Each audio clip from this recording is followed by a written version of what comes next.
But we will talk about respect, okay? So, racing.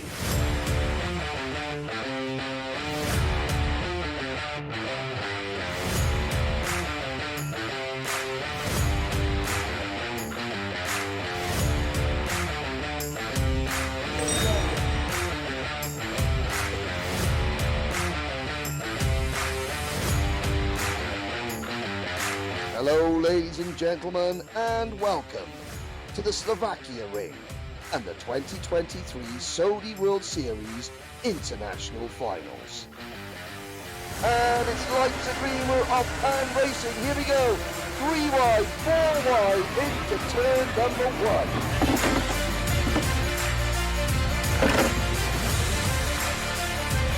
We are getting set to crown the World Rental Kart Champions. 360 drivers from 50 nations are set to compete at this challenging 1200 metre circuit in equal equipment where driver talent will shine through. Great move! What a pass!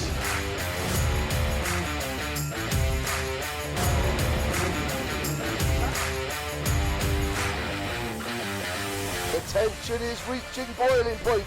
It has been a dominant drive. And yellow flags are out. Drivers have to slow down. No overtaking. Red flags on the track. The race is being stopped. The tension is mounting.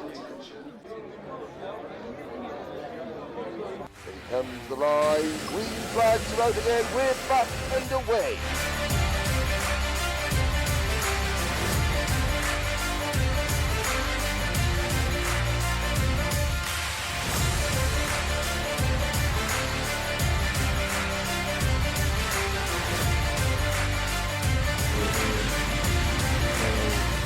Support your endurance podium. What a fantastic race.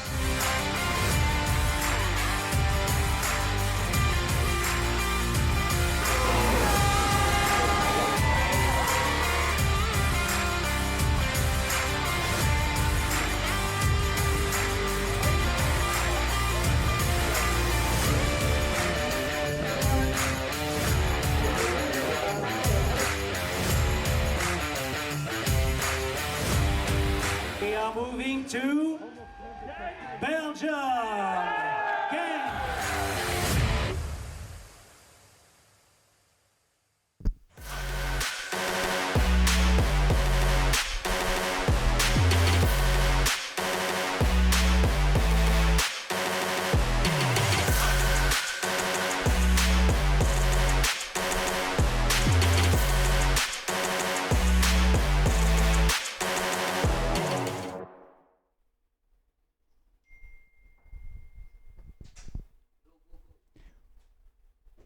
We are back in Genk. We are a little bit ahead of schedule, which I suppose is good news for Aussies and New Zealanders watching us on the other side of the globe. So you can go to bed a little bit earlier, maybe. Yes, indeed. Basically, the racing was so good this morning, we couldn't wait to get back going again. This is round 2 of the heat set to begin at Karting Genk, home of champions, and the 2024 Saudi World Series finals. There are the 30 kid drivers out on the circuit ready for their second heat.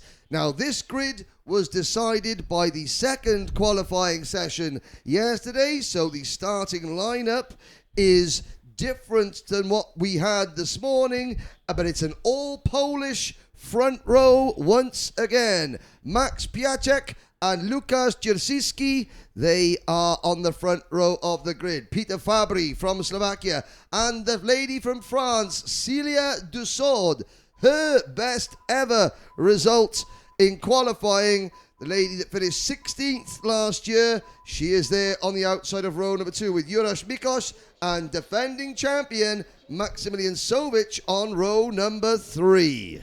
Maximilian Sovic starting 6th in front of Roman Curtis and Sam Nygren. Kokoa Sugawara from Japan and Jude Puddlefoot completes the top 10 on the grid. Marcel Piasek and Alessio Zacchi are on row number 6. Row number 7, Spain's Mark Beltran and Bulgaria's Viktor Nikolov. Two more Japanese drivers, Rusei Takagi and Takeru Nakamura, 15th and 16th on the grid. Mille Karlstrom and Roger Dionisio from Sweden and Spain are next up. And Franjo Toncic and Kazuki Yamada, top 20. An all-French 11th row with Vladimir Bruno and Philippe Volsky. Followed by Anastasios Pavlidis and Timofey Kushnirov, Greece and Ukraine. There's Greece and Lebanon on the next row with Agaliki Nusapoulou and George Badar. And Ellis Cox, who finished second in a first heat, now is standing 27th on the grid.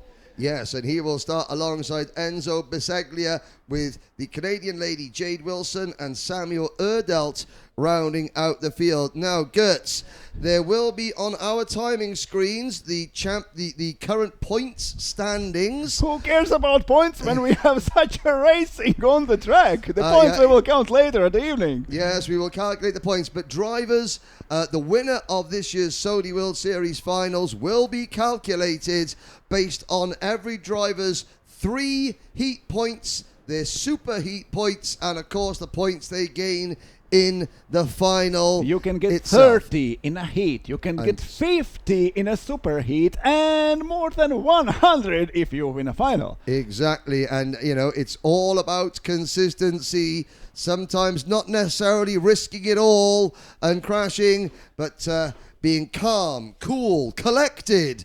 But the green flag is in the air.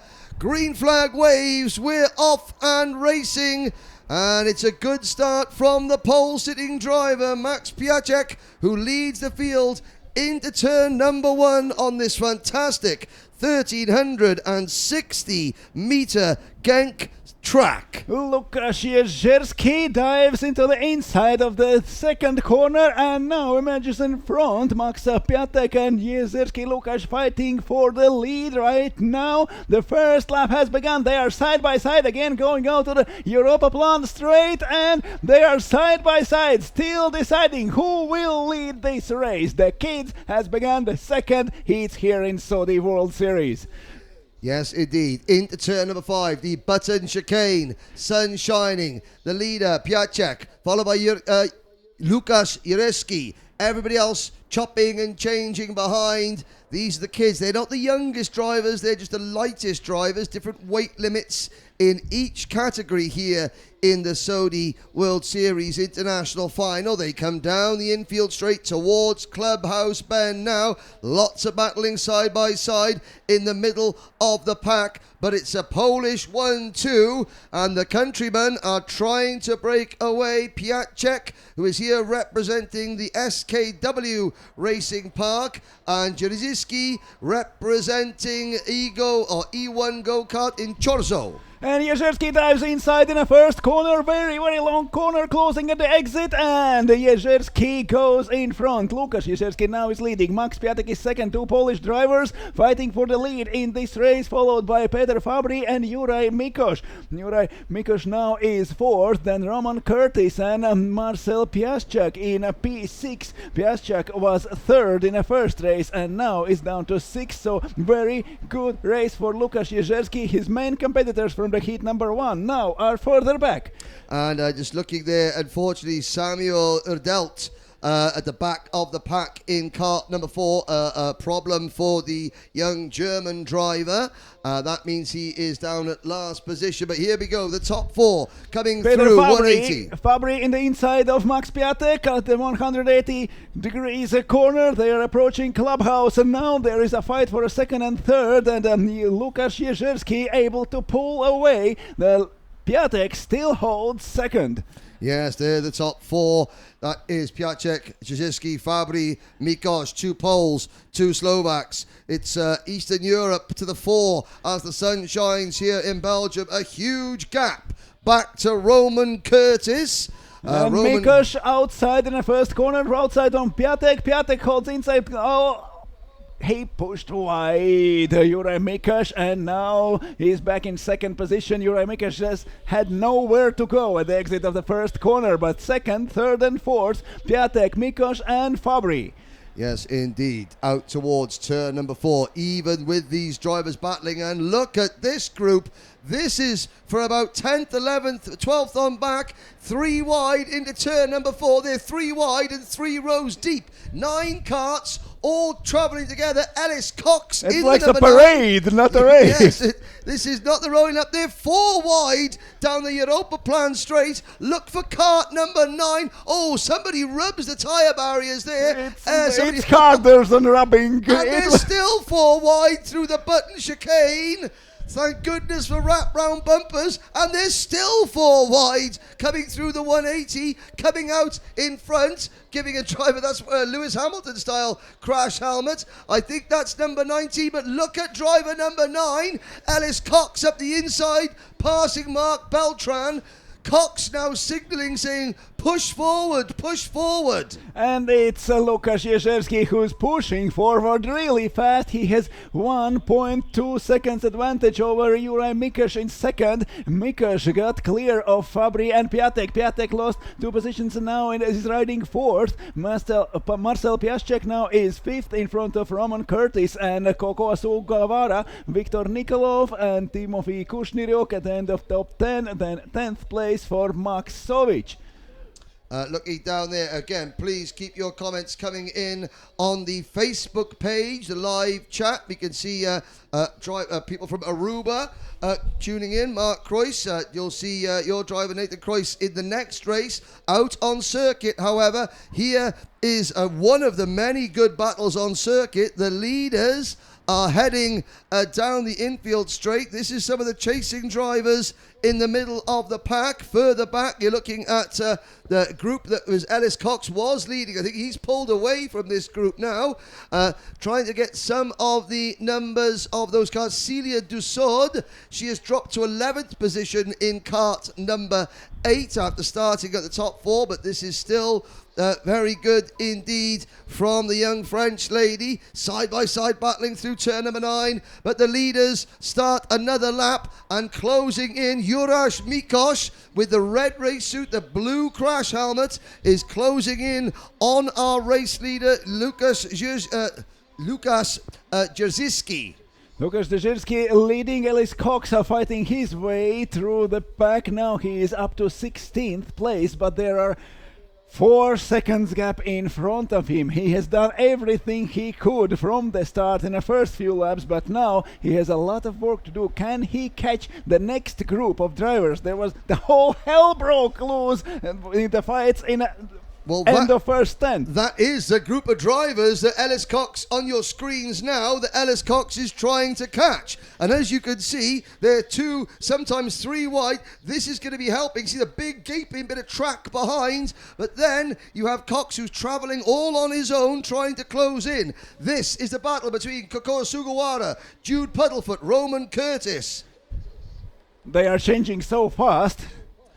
And the rest, Takeharu Nakamura, Celia Dussaud, Alessio Zacchi, Philip Volsky is in that group. So is the number 1 cart of Max Sovic. Sovic retired from his opening race, scored nil points, 0 points. So Sovic, his title defence, really off to a poor start. He's got to keep pushing on. And Cox is closing on Koko Sugawara in 15th place. Piatek goes in front of Peter Fabry up to 3rd. Fabry now is 4th. Marcel Piaszczak is 5th. Then Timofey Kushniryuk up to P6 in front of Viktor Nikolov. Takeru Nakamura 8th. Then Celia Dussaud and Filip Volsky in P10. Looking at down the back straight, here are your leaders into the button chicane. Jerzewski in the white crash helmet. Mikosh in the blue crash helmet and the Slovakian red and blue race suit. They come through 180 degrees. They have a 2.5 second advantage over Max Piaszczak and Peter Fabry. Then it's Piaszczak, Marcel Piasek in 5th position. Then a big gap back to the battle for 6th position, which is led by Timothy Kushniruk from Ukraine. The leaders come around the final corner to start another lap with 2 minutes to go. And we'll look back. We were looking to see if Ellis Cox was closing in. He's still in 16th position, is Ellis Cox, but he is gaining ground on Curtis and Sugawara. And fight between Piatek and Fabry for 3rd place. Piatek goes inside Fabry at the second corner, and they swap again. It's Piatek in front. Fabry still stays 4th. Lukasz and Mikosz in front fighting for the first. Juraj Mikosz came up his way from the 4th to 2nd, and now they're fighting through the long straight along the road in the next corner. Very, very close battle between Juraj Mikosz and Lukasz Jerzerski. And Button Jasinski chicane. hanging on. He's hanging on, but it looks like Mikosz is looking to the inside, side by side for the race lead. Mikosz had the inside line for 180. He falls back into second position because Jerzerski had the line going into Clubhouse Bend. They come through turn number 9 and head down towards the heavy braking zone at turn 10. Will Mikosz make a move? Not this time, but Juraj is running out of time as we cross the line with 45 seconds to go. So 2 laps left to run. 2 laps for Juraj Mikosz to try to get a lead in this race. He was disappointed at the starting straight. He was hitting his wheel. He lost a few meters to Lukasz Jerzerski, but now he's back on his rear bumper. Lukasz Jerzerski at the fastest time in the first sector. He is trying to pull away, but unsuccessful. Mikosz is right behind him. They are on the Europaplan straight, and Mikosz slipstreaming behind Lukasz Jerzerski. Jerzerski goes inside, defending his line. Going in the next corner, he's inside from the outside. Juraj Mikosz through the tire barriers. They're fighting now in the button chicane. The next corner, 180 degrees. There, Mikosz was inside already a lap ago. Now he's 2 meters behind Lukasz Jerzerski. They are fighting. This is penultimate lap of this race. Jerzerski leading, Mikosz second. There, Piatek and Fabry fighting for 3rd and 4th. Marcel Piaszczak in a lonely 5th place. Then Kushniruk, Nikolov, Desod, Volsky fighting for 6th till 9th place.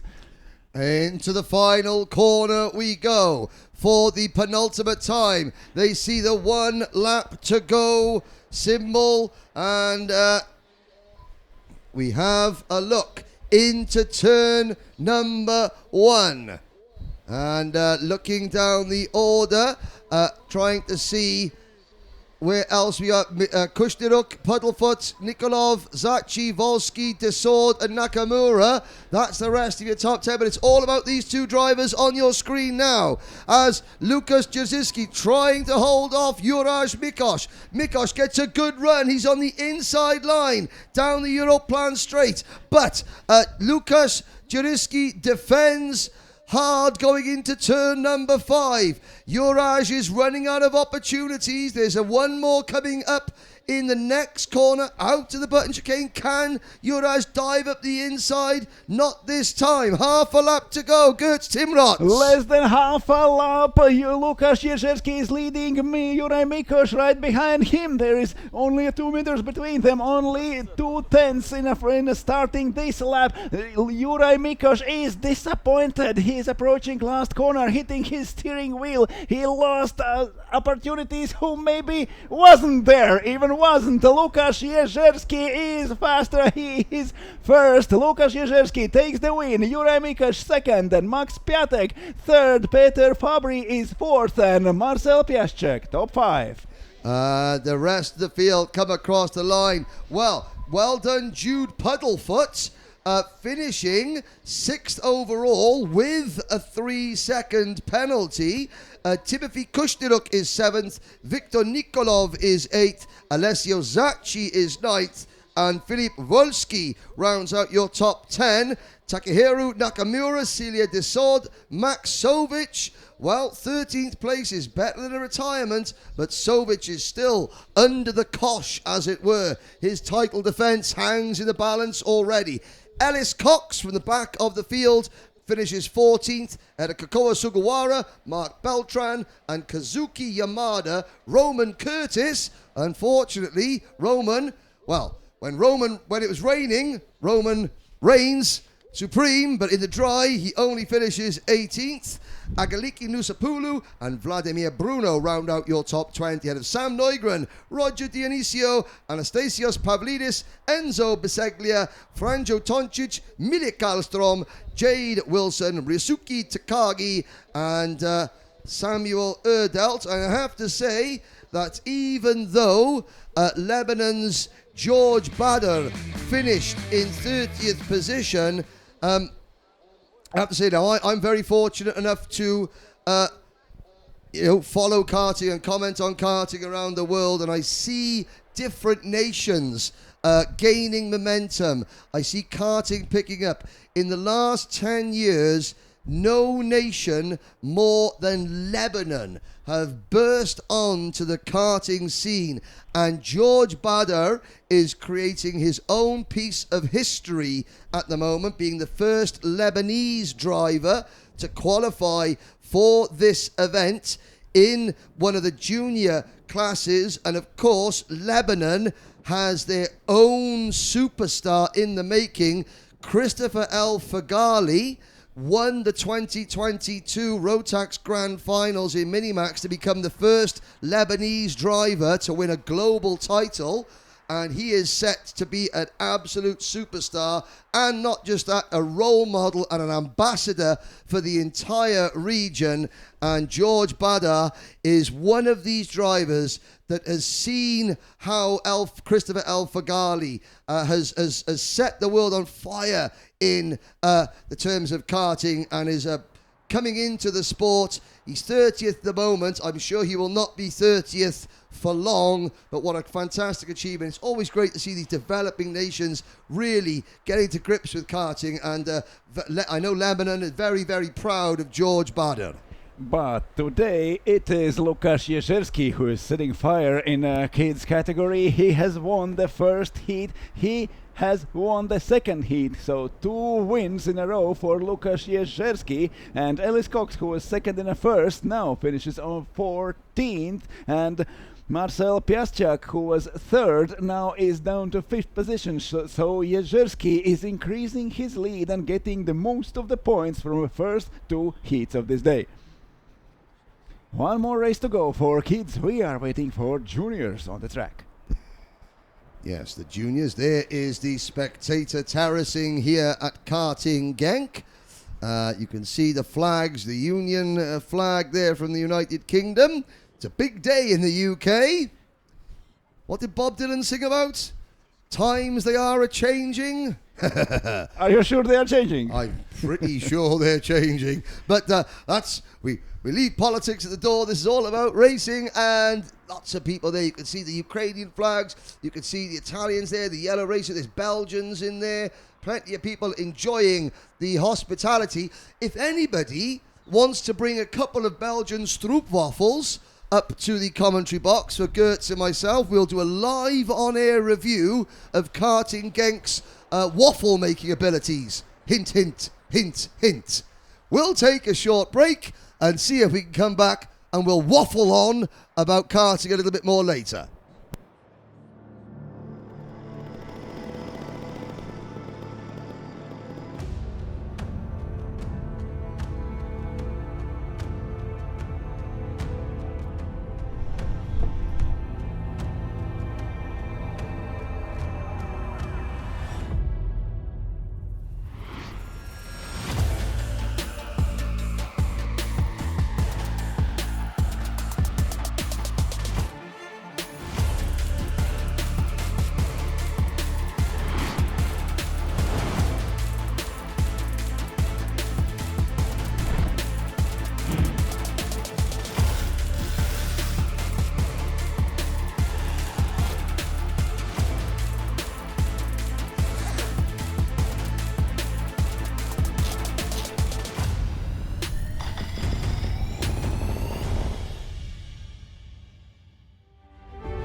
capturer cette sensation? Rien de plus simple avec la caméra casque Cambox. Design ultra discret, adapté à tous les casques. Avec sa vue immersive unique au monde, captez vos émotions de course en toute sécurité. Caméra casque Cambox, the safest immersive memories.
Welcome back, ladies and gentlemen, and it is Junior Heat 2 on the grid. They will do their rolling lap, and it'll be another standing start, and here is your starting lineup.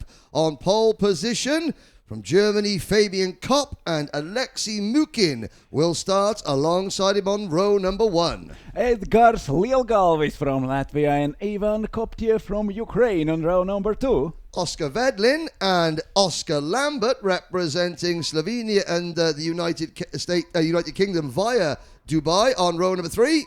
Orestas Burgaila, Lithuania, and the Polish driver Zimovit Vera on the row number 4. Rounding out the top 10, Vincent Kayud and Ethan Saunders. Followed by Igor Polak and Georgi Shumilov. Malik Firaz Mustafa from Jordan and Germany's Emil Forker go from row number 7. Then William van Leersam and Marcel Kieser. Mariana Fedorchuk and Aidan Galway are next. 19th and 20 on the grid, Luca Corsi and Mario Matias. Yanis Maura and Tobias Hanzelik are on row number 13. Then Boris Tolstov and Theo De Vincenzo. Kristaps Tennis, who won the opening race and stands atop the point standings, has to do it from outside the top 20 here, alongside Brian Trevisani. Then Nathan Kroos and Samarth Rao. And the field rounded out by Greece's Orpheus Tsobanidis and Ivan Chitlev. And so, to Mr. Krois, watching from Aruba. Nathan Krois out in this one. A quick recap. Race number 1, Kristaps Tennis was the race winner for Latvia, followed by Fabian Kopp, Ethan Saunders in 3rd, and Igor Polak in 4th.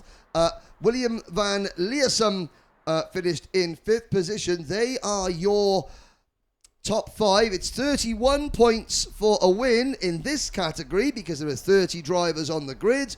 31 for a win, 29 for second, then 28 for third, so on down the order. But you do get no points if you fail to finish. So you have to be running at the end of each race to get points.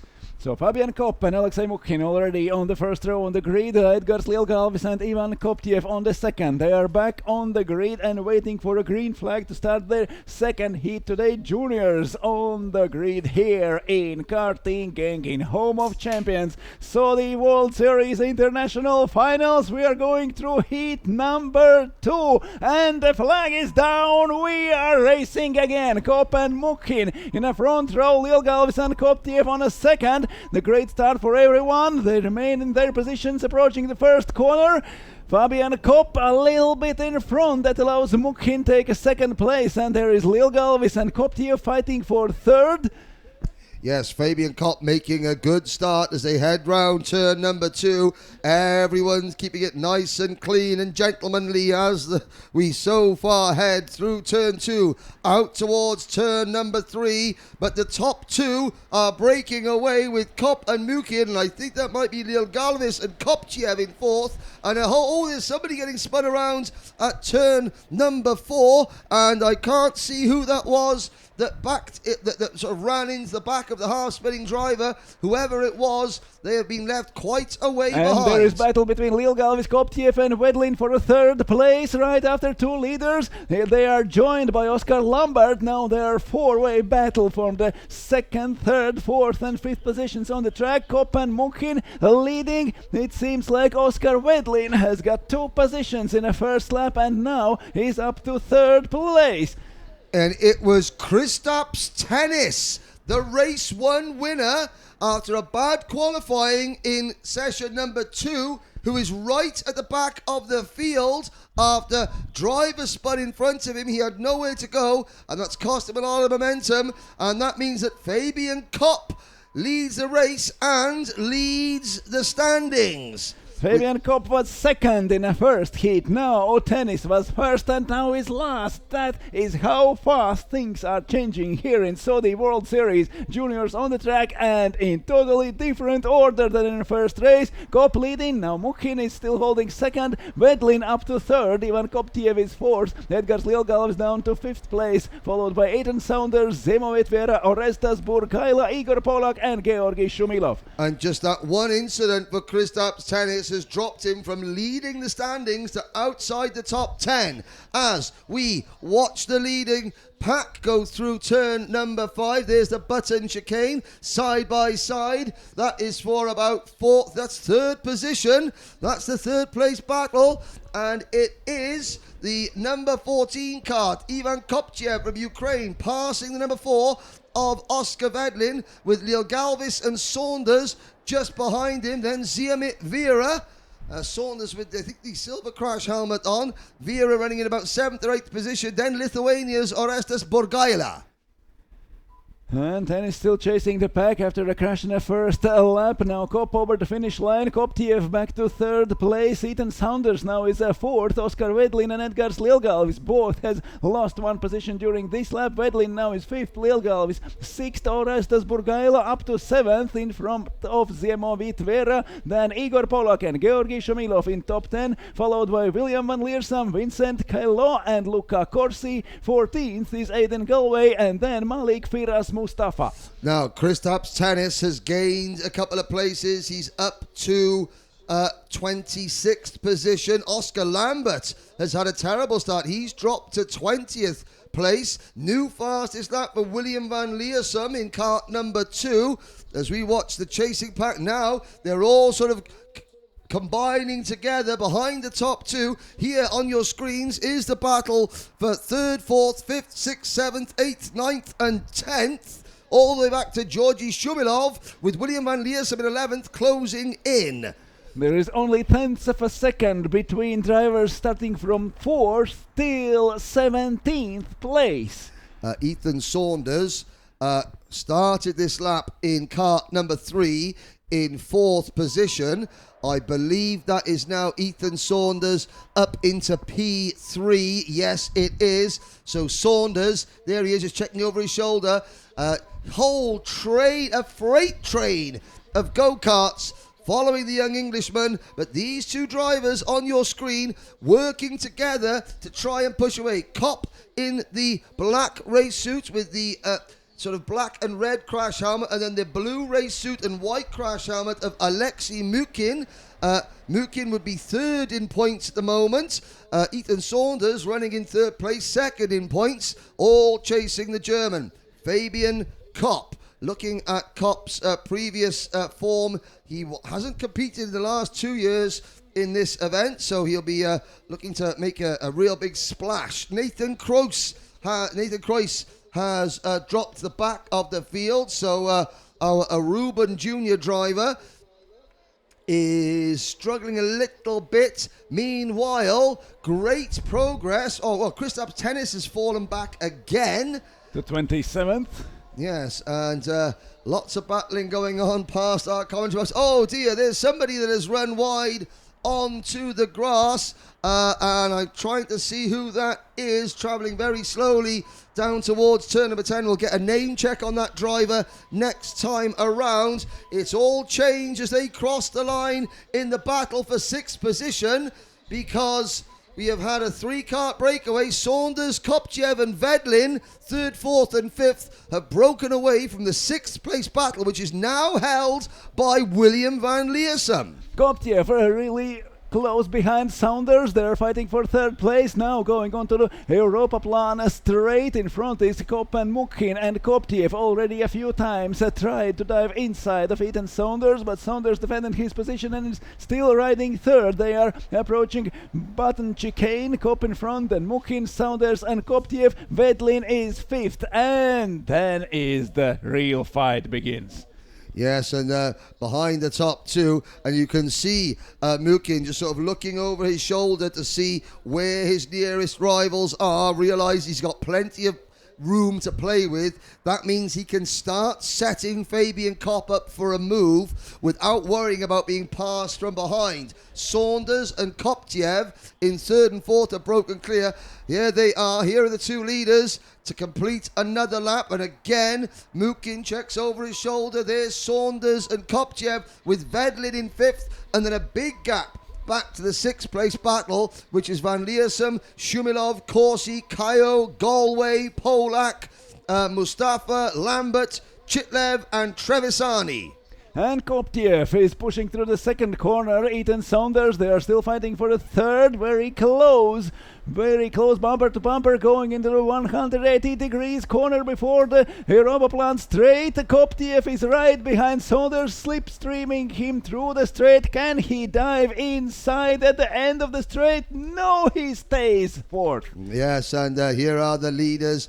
Have to say, 2.5 minutes to go. Saunders and Koptiev, if they continue to work together, they can close the gap in on Kopp and Mukin. They do not have a time to work together. They have to fight each other. Well, but the thing is, though, Kopp will start to defend from Mukin. That will slow the pair of them down. And if Saunders and Koptiev continue to slipstream with one another for the next, I don't know, minute and a half, they may catch them. We'll have to see. It all depends on whether Fabian Kopp begins to defend. Oscar Lambert, his cup of misery is about to overflow because he has been handed a 5-second penalty, as has the number 22 of Tio Di Vincenzo.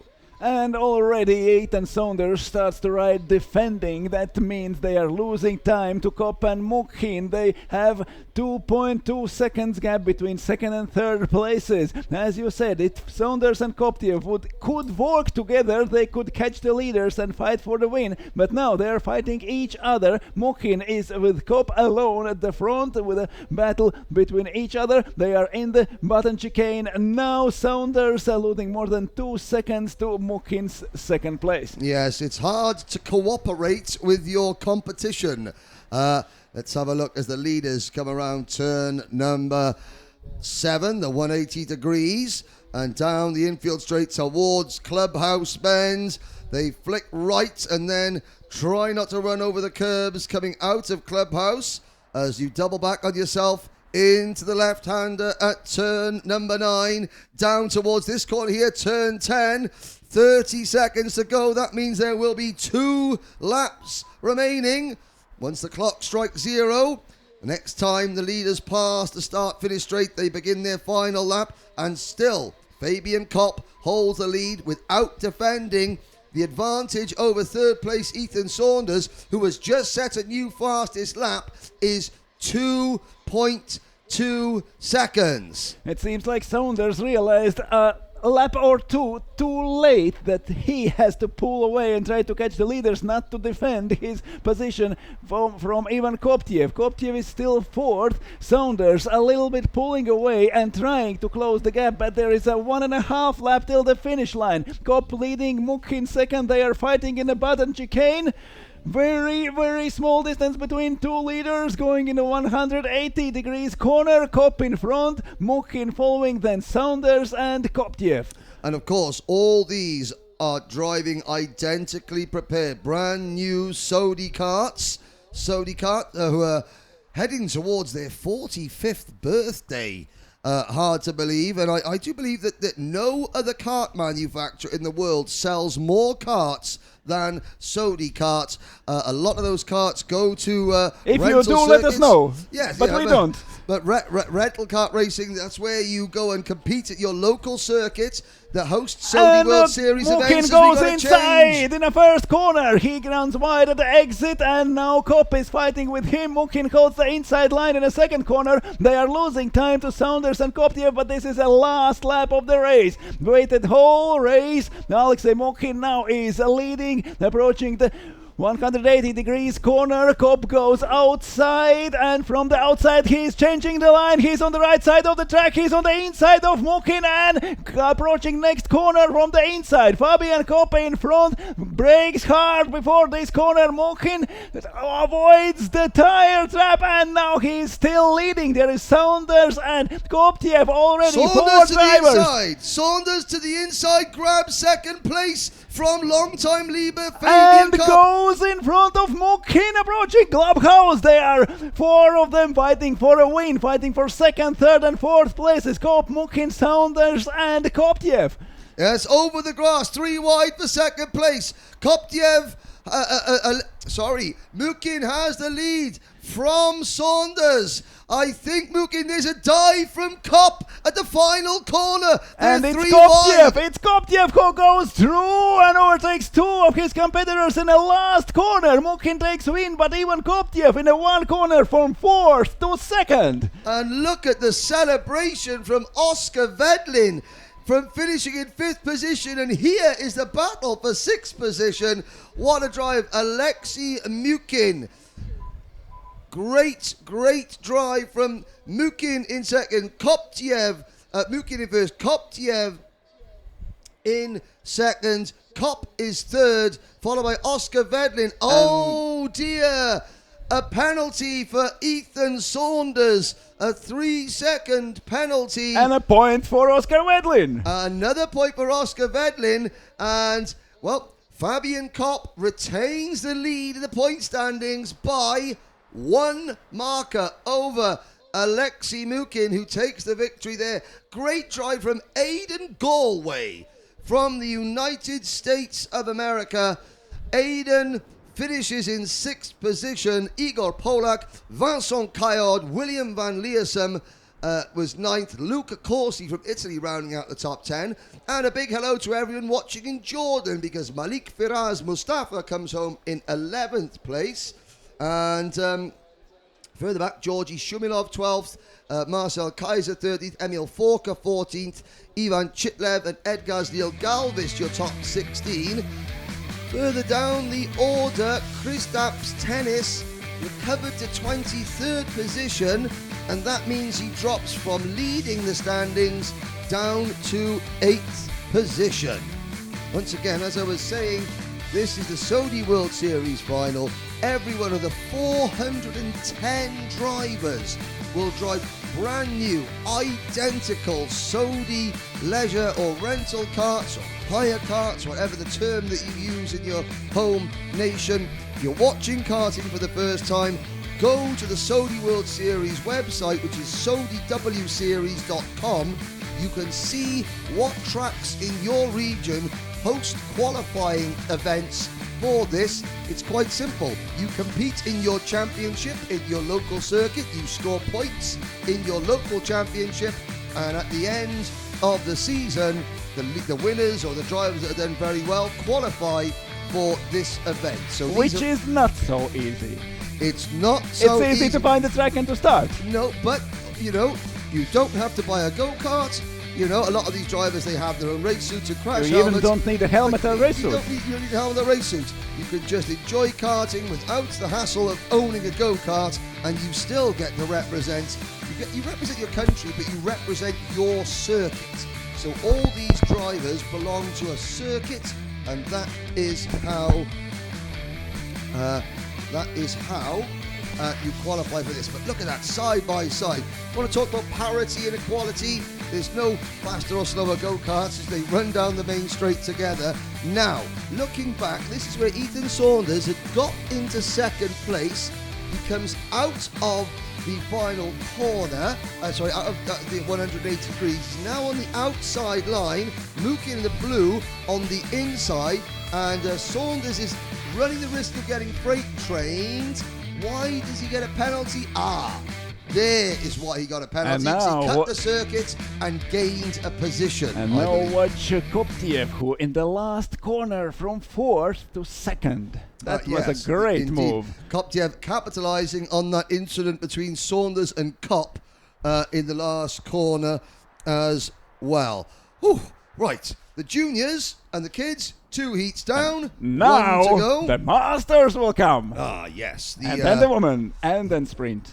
Yes, the Masters, the class that we feel appear in the commentary box, a closer affinity to. The Masters, certainly like us, enjoyed their lunch. And but yesterday, the Masters just got faster and faster and faster. This is the class for drivers over the age of 40, so do not be put off. Karting is not a kid's sport. Sodi World Series racing is for everybody, age 6 to 66, 86, 96 even. As long as you got the puff, you can you can race in this championship. So we wait and watch as the next bunch of drivers, of course, randomly selected karts. Each driver has to have, there's a weight limit. So if you are slender and in good shape, like my colleague Gert Timrots, you will have to add lead. If you are like me, and if you're in better shape, you go without weight. I've got lead built in to my frame. That's where. So I carry my own ballast. But here we go. The next race up is Heat 2 for Masters.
Out on the circuit come the Masters.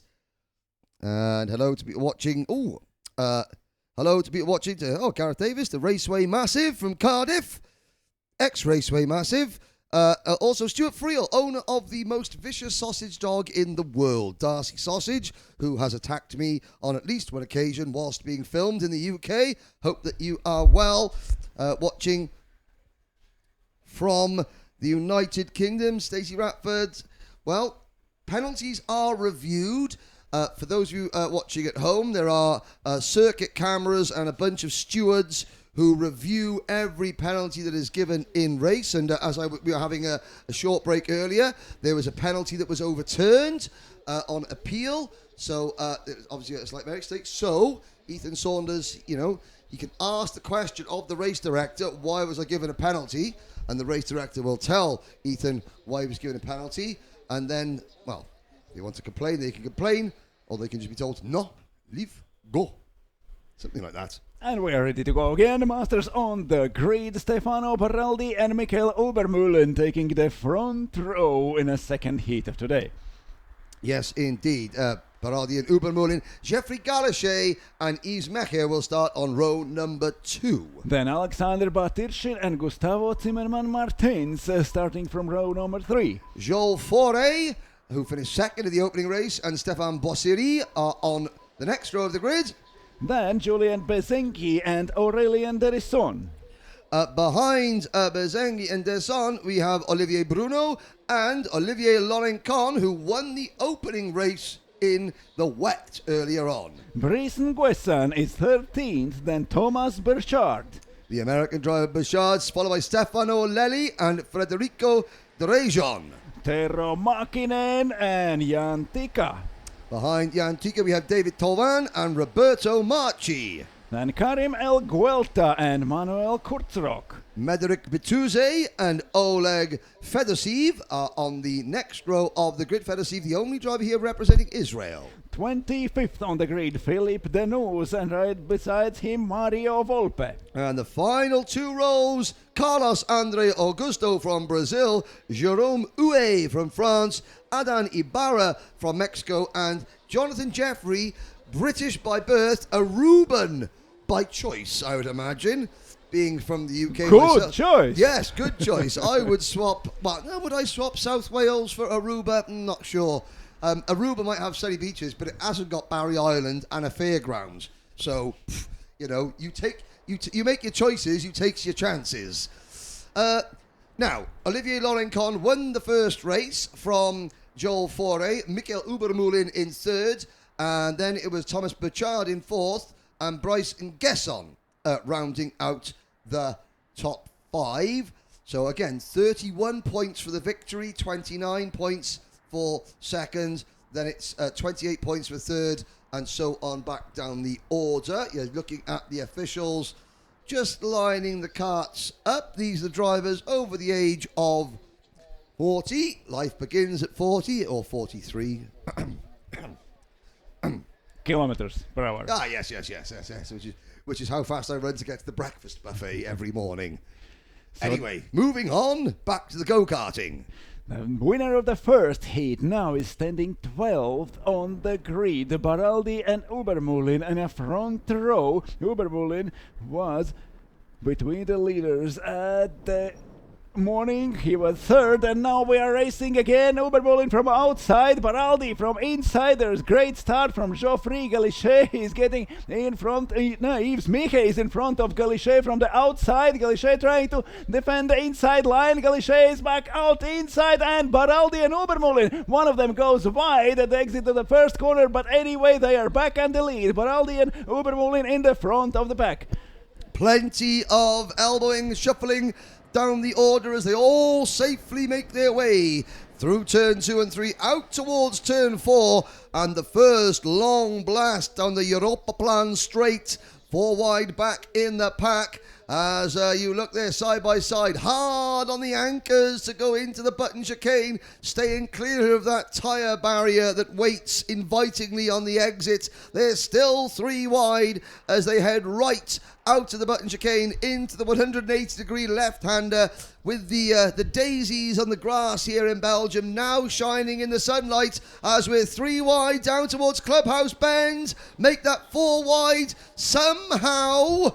They all get through relatively unscathed, but as the leaders complete the end of lap number 1, I have a feeling that is Stefano Baraldi and Michael Ubermoulin who have tops first and second. And Ubermoulin goes inside the first corner. He is in front. Can he brake hard enough to hold his line? Ubermoulin takes the win now. Baraldi is second, then Batirshin and Galichet fighting for third and fourth. Actually, it's surprise how Ubermoulin managed to hold his second place during the first corner battles. He was outside. He was almost fourth between the first and second corner, and now he's leading again.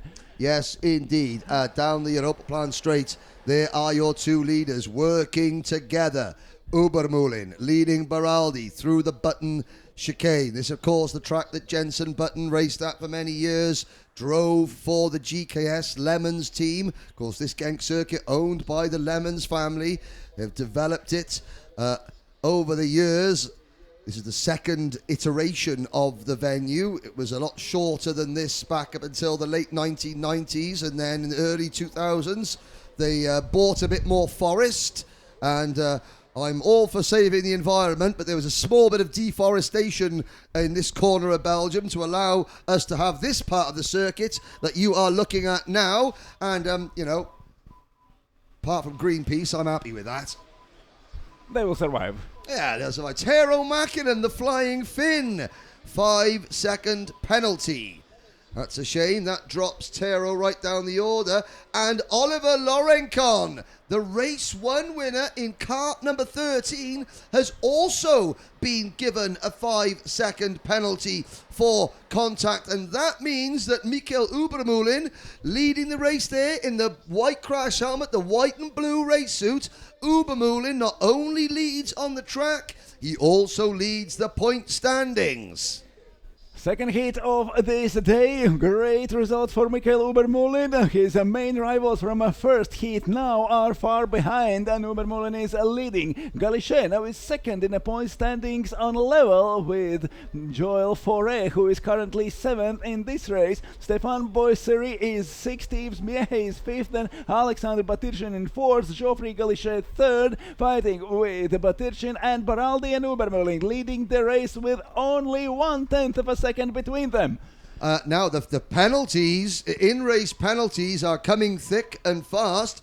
Thomas Burchard is the latest driver to be given a penalty. So there's 2 major contenders. Now, everybody wanted SodiCart to have more officials on circuit, to have more penalties, to improve driving standards. SodiCart have responded with plenty more officials, and yeah. You always want more penalties, except for you. Except for you. Not for you. Yes, exactly. But and I mean, that not always works out. Certainly have to say that the driving standards have improved tremendously. SodiCart doing a good job of policing their drivers, all of whom are obviously excited to be here. Some of their drivers, very experienced. They race all over the world, not only in leisure karting, but in owner-driver karting. For other drivers, this may be the first time they've ever left their own country to go racing. So there's a huge disparity in terms of experience levels, and making sure that there is a level playing field for the drivers to showcase their talents on and off the circuit. SodiCart doing a fantastic job this year. Ubermulin and Baraldi lead with a gap back to Geoffrey Galichet in 3rd position. Looking back, this is the very first time that we have ever run a Masters category. Galichet was 19th in the Sprint Cup 2 years ago. Lorencon and Burchard, they both qualified for the Sprint Cup last year. He went better in e-sprint category. Yes. He had quite an experience in SodiCart. Because you have commentated on the e-sprint. Yes, Geoffrey Galichet was there. Yes, indeed. He was good. Galichet, who is now 2nd in points, but it is Ubermulin, half distance, just past. In this second heat, the leaders come through the button chicane. Still Ubermulin with Baraldi right behind him. Galichet closing in 3rd position. They head round the 180-degree corner up the short straight. Behind Galichet, it is Alexander Batrichin. Then Stéphane Boissier, Yves Meche, Joel Fauré, Olivier Bruno, Stefano Lelli, and Manuel Kuzrok. And Kuzrok has just set, no, it's Stefano Lelli. A 1:13.723 second lap. Excellent work from the Italian driver in kart number 19. Geoffrey Galichet get lost Alexei Batirchin. There is almost a second between them, and Galichet is closing on both leaders, Baraldi and Ubermulin. Baraldi is still chasing Ubermulin bumper to bumper, and that allows Geoffrey Galichet to close in and try to fight for the first 2 places. We have still more than 3 minutes plus 1 lap to go. There is plenty of time for Geoffrey Galichet to try to catch the leaders. Baraldi is still 2nd at the end of the Europaplan straight. He goes closer in the button chicane, but Ubermulin is making no mistakes. He's driving his own lines and is in front. Mario Volpe from Italy is the latest to join the list of drivers to receive 5-second penalties in this race for driving standards. The driving standard up the front, very good. We've got a 2-kart battle for the race lead, and if Geoffrey Galichet has got anything to do with it, we're shortly going to have a 3-kart battle for the race lead. Out of turn number 10 and on to the main start-finish straight to complete another lap with 2.5 minutes to go. The number 15 cart of Michael Ubermühlen continues to lead, being chased hard by Baraldi. So it's France, Italy, France, the top three. Then Bartichin, followed by France, Italy, and another trio of Frenchmen. The trio of leaders, and now in the fourth corner, Ubermühlen in the front and goes inside Stefano Baraldi. He knows there is Geoffrey Galichet. He has no more time to wait. He makes a move and goes up in front. Stefano Baraldi now is leading the race. Michael Ubermühlen is second, followed by Geoffrey Galichet, and we have a three-way battle at the end of the race. And that was a good move there by Stefano Baraldi. He checked, he saw that Galichet was closing in, and he wanted to make the move because you don't want to be in the sandwich. You don't want to be in the middle of a three-cart battle. Because or you defend, or you attack, but you not either want to stay be in the at the middle. back of it or the front of it. So you only have to worry about defense, or you only have to worry about attack. If you're in the middle, you've got to have eyes in the back of your head, quite literally. And exit of the last corner, Ubermühlen is side by side with Baraldi. Baraldi stays outside, and there is Galichet following and diving inside both of them. Galichet from third to first in one corner, and Geoffrey Galichet is the leader now. Ubermühlen and Baraldi fighting for second. Now Baraldi is a third again, and Ubermühlen second in front of Italian. That was a 2-for-1 special offer for Geoffrey Galichet. One move, There was two no places. offer. He just took it. Yes, he stole it off the shelves as we go down the back straight. Once again, Ubermühlen trying to slipstream with Galichet into the button chicane. 30 seconds to go. All 30 drivers still running. It's Ubermühlen leading the standings. When he was leading the standings at the start of this lap, Galichet in second, Joe Fauré and Olivier Lorencon are third and now fourth they in points. could be level on points I believe after that two would races. That'll be very true, and that is why we're seeing a lot more tactical racing maybe. Now, the next battle is for fourth place. There's the top three. Here we go for fourth place. That's Stefano Lelli trying to pass Alexander Batrician, and Lelli is into fourth position. So we have a pair of Frenchmen and a pair of Italians running first, second, third, and fourth. And now leaders on the last lap of the race. Galichet is in front, but Ubermühlen has not given up. He is still chasing him with Baraldi in a third now. And if they finish in these positions, that means that Michael Ubermühlen will have only 1 point advantage over Geoffrey Galichet after this race. Galichet is leading half a lap till the finish line. Ubermühlen second, Baraldi third, and then Batirchin, Lelli, Boisseri, Bruno, Fauré, Kurtrock, and Gustavo Zimmermann Martins in a P10. Out of the 180-degree corner, it is Galichet from Ubermühlen, and then it is back to third place Baraldi. We head into turn the clubhouse corner for the last time. Geoffrey Galichet under pressure. Here comes Ubermühlen. Will Ubermühlen dive to the inside? Will Galichet defend? They come out of the final corner. This could be a drag race to the line. Galichet defends. Ubermühlen tries to go around the outside but can't get the job done. Geoffrey Galichet takes the win by... And what a race! They are congratulating each other after a finish line. There is no angry gestures. No, that is great. And that is what the sportsmanship is all about. You know, you race hard on track, stay friends off track.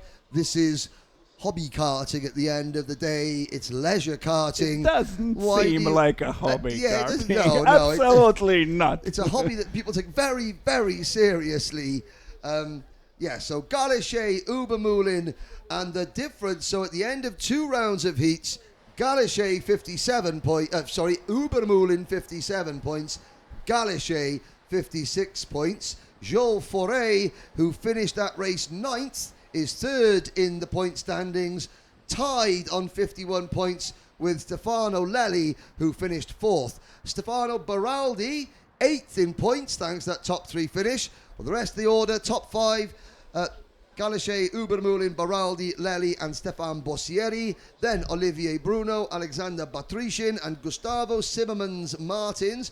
Joel Foray and Yves Meche round out your top 10, followed by Manuel Kuzrok, Olivier Laurenchon, Thomas Burchard, Tero Makinen and Federico de Ragon.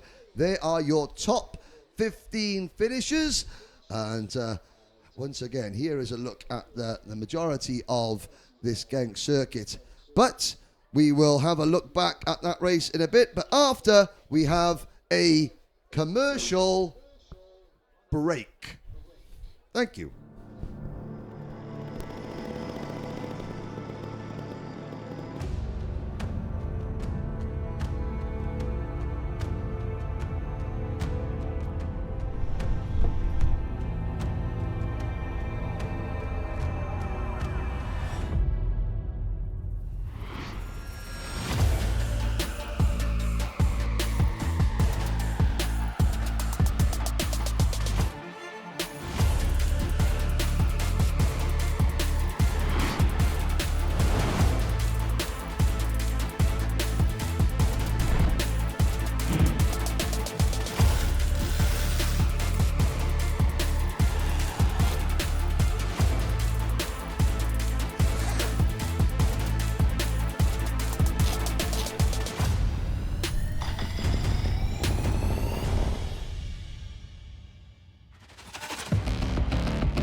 Envie de capturer cette sensation?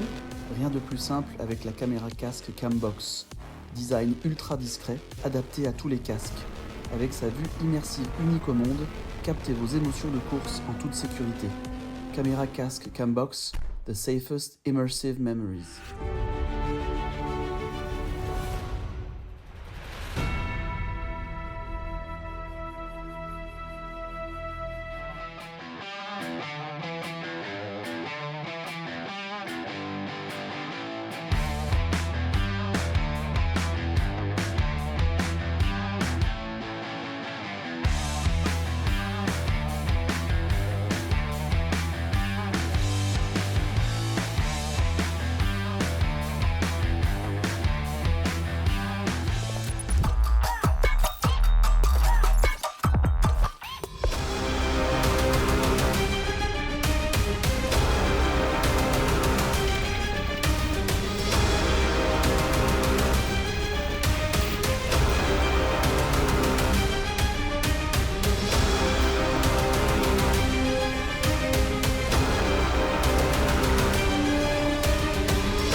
Welcome back, ladies and gentlemen.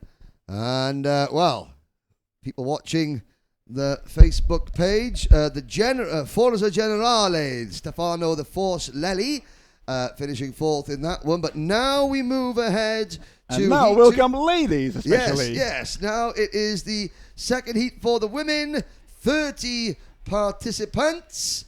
And it was all... So, Belgium's Louise Brown dominated the first race. The first race was wet. This race is dry. We will see how it will pan out, but we will have an opportunity to see everyone on the track at the same time. And we have an announcement to make. There will be a driver's parade at the opening ceremony after the heat. So at the evening, everyone will come to the driver's parade. Get yourself ready, and we will see all of our drivers together on the track. And we hope that endurance drivers will be through their check-in procedure and they will join us. Yes, so especially for the juniors and the kids, I know that your third heat will finish. It's your opportunity to go to bed late. Yes, it's about 5 o'clock. But please, the welcome party and the drivers' parade, it's such an important part of the event, not only for the organisers, Sodicart and 3MK events, and but it also just for will you. be sad for you to watch the great pictures from the opening, and you will not be there. This is your opportunity.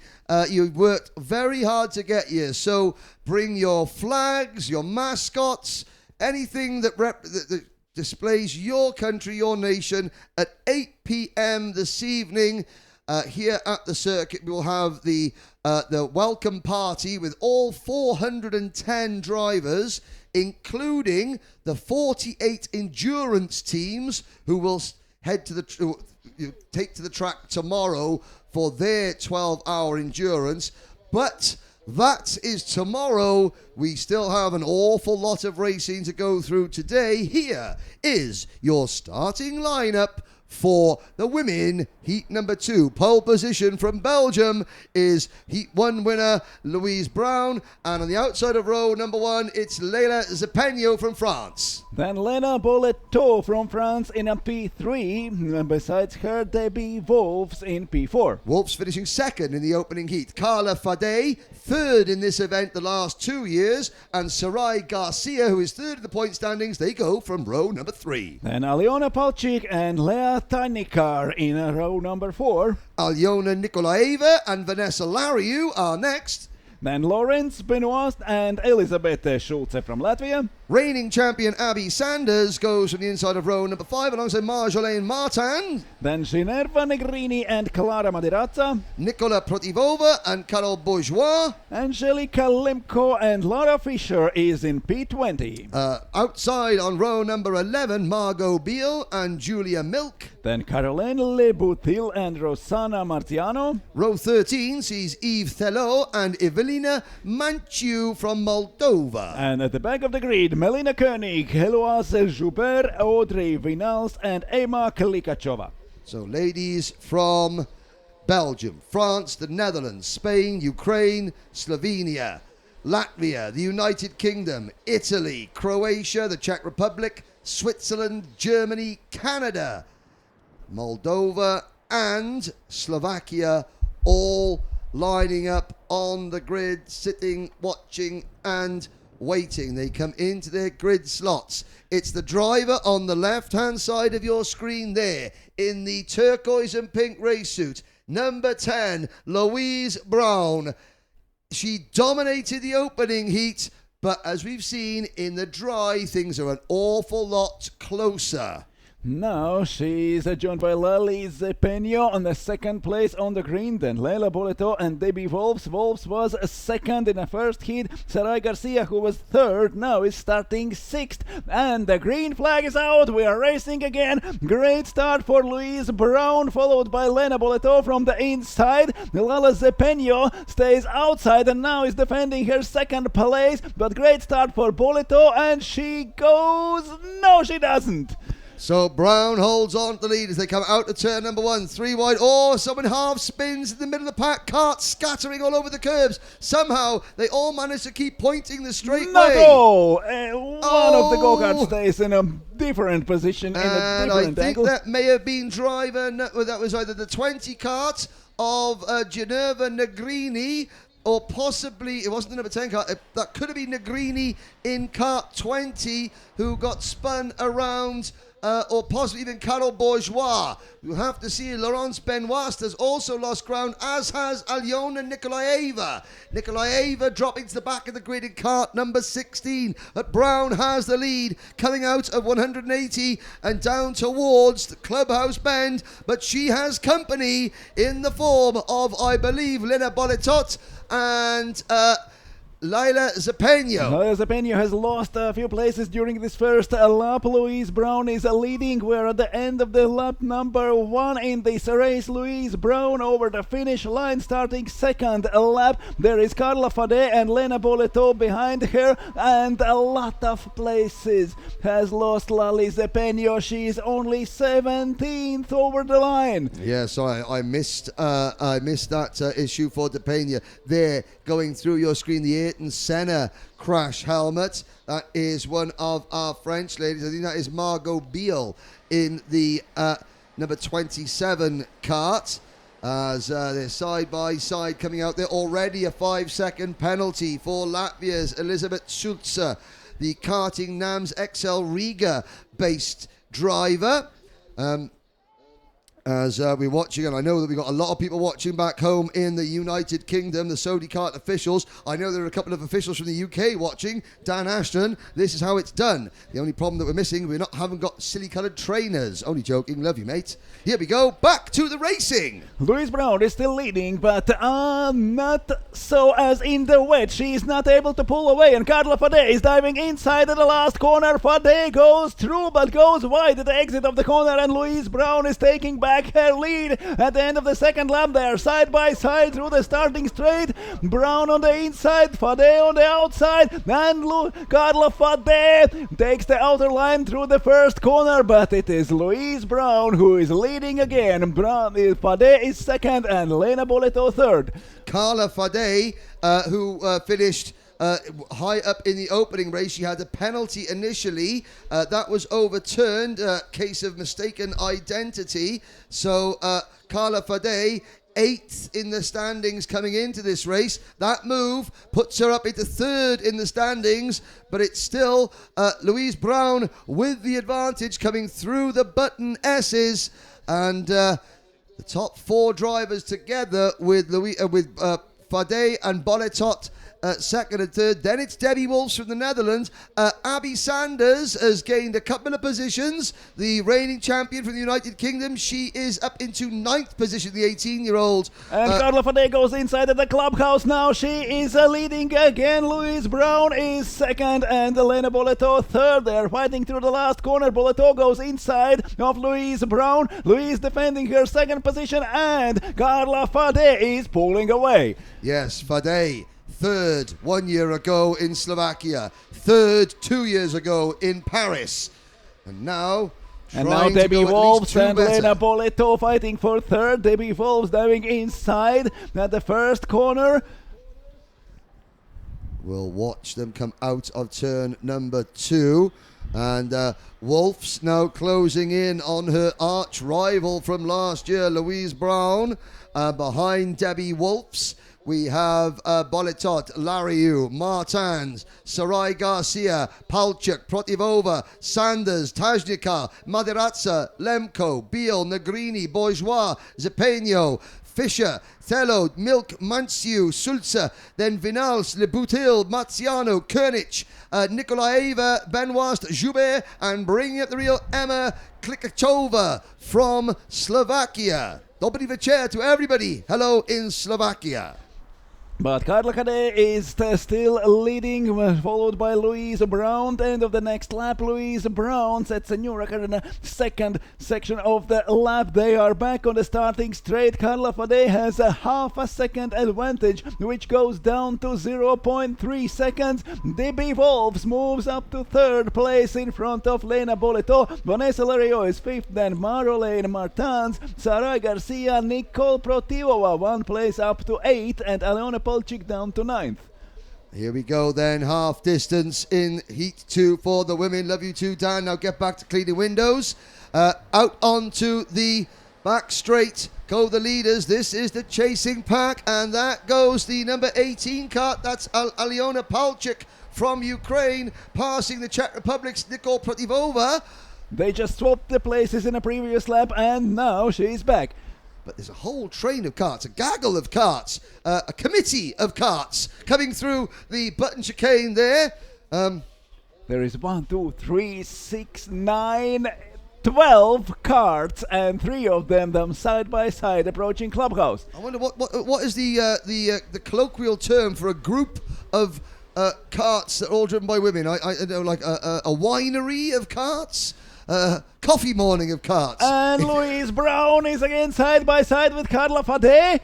She's on the inside, but there is not enough along the starting straight, and Louise Brown goes back in a second. Carla Fade retains the lead, followed by Brown, Wolves, and Lario. Debbie Wolves moved up to the third place in a previous lap, but Lena Boleto has lost to Vanessa Lario. Boleto now is fifth in front of Marlene Martins. And we have a breakaway group of 7. Here they come. There goes Louise Brown to the inside. Elbows sharpened. New leader, Louise Brown. And I believe is that Vanessa Lariu trying to get at the inside as well in third position. Carla Fade is losing 1, 2, 3, 4 positions in 2 corners, and there are 2 more competitors coming inside. It's Lena Boletot who now has the race lead in cart number 23. Down the infield straight towards Clubhouse. Brown is down to third position. Wolfs is second. And Fade has fallen back at least 3, possibly 4 places. The top 7, nose to tail, heading down towards turn number 10. 2.5 minutes plus 1 lap to go. 3 or 4 laps till the end of this race. Vanessa Lario is leading. Debbie Wolves up to second place. Louise Brown down to third. Now chased by Lena Boleto and Marlene Martins. Carla Fade, what just a lap ago was leading and now is sixth. And I'm looking back the second group of carts chasing this, but they're 3 wide behind this group there. There's Brown trying to defend from Boletot as we head on to the Europlan straight. A little bit of a signalling there from Louise Brown. Obviously either an apology or a come on, work with me. But it is Vanessa Lariu with the Ayrton Senna style crash helmet leading this race. A lady of impeccable taste, obviously supporting Ayrton Senna. Now Brown back into P2 at the expense of Debbie Wolfs. I can't imagine where Wolfs would be did too go happy with Debbie that. Wolfs? Where did she go? Just to the outside of the corner. I think she may have seen an encroaching Louise Brown out of her peripheral vision, but still the top 4 remain absolutely glued together. Vanessa Lario out of the last corner on the starting straight. 1 minute 13 seconds till the end. 1 minute 14. They need to complete 1 lap. Lario leading, Brown second, Lena Boleto third, and Debbie Wolves down to fourth in front of Carla Fade. And the top 6 are breaking clear of Marjolaine Martins in 7th, Pravitova 8th, Palchik 9th, Sanders runs 10th. And then a whole host of drivers just behind them. But Louise Brown still would lead the championship standings as things run on the track, even though she has dropped to second position. Debbie Wolfs. So Louise Brown would have 60 points. Wolfs and Vanessa Lariu will be tied for second on 56. Then Sarai Garcia and Carla Fade, 4th and 5th in points. Couldn't be closer at the front, but Vanessa Lariu with a 4/10 of a second lead. She's eking out an advantage length in after this length. company, 4/10, it already seems like a millennium. Lario is leading. Luis Brown is chased by 4 competitors. Boleto, Wolfs, Fade, and Garcia. 1 more lap to go. The time is over. Lario is leading. Brown got away from Debbie Wolfs. Lena Boleto now is down to 4th place, and Wolfs is working her way back to the top 3.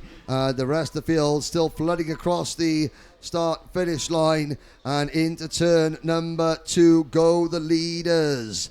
Out of 3.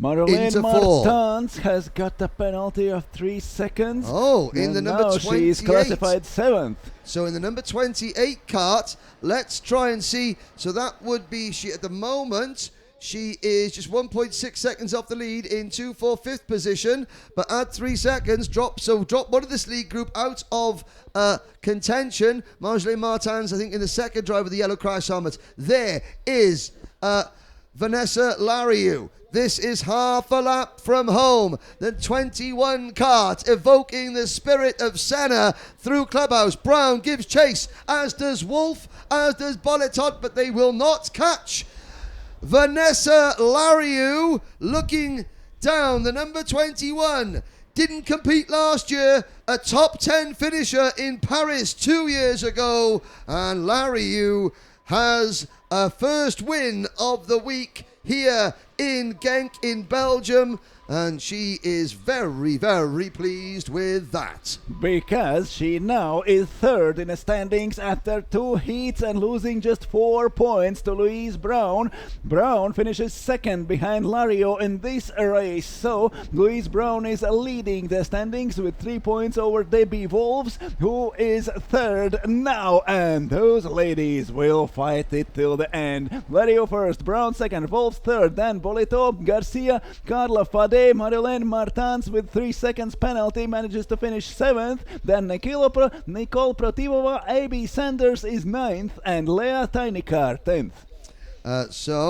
Outside the top 10, Aliona Palchik from Ukraine, Klara Madiratsa from Croatia, and Anzilka Lemko from Ukraine, followed by Geneva Negrini, and then Margot Beal. That's your top 15. Unfortunate for Lali Lisapeno, dropping from 2nd to 16th. Then Lisa Fisher, Julia Milk, Carol Bourgeois, Rosanna Mazziano, Yves Telot, Evelina Manciu, Elizabeth Schulze, Carolina Leboutil, Audrey Vinales, Aliona Nikolaeva, Melina Koenig, Lawrence Benoist, Eloise Joubert, and Emma Klikachova.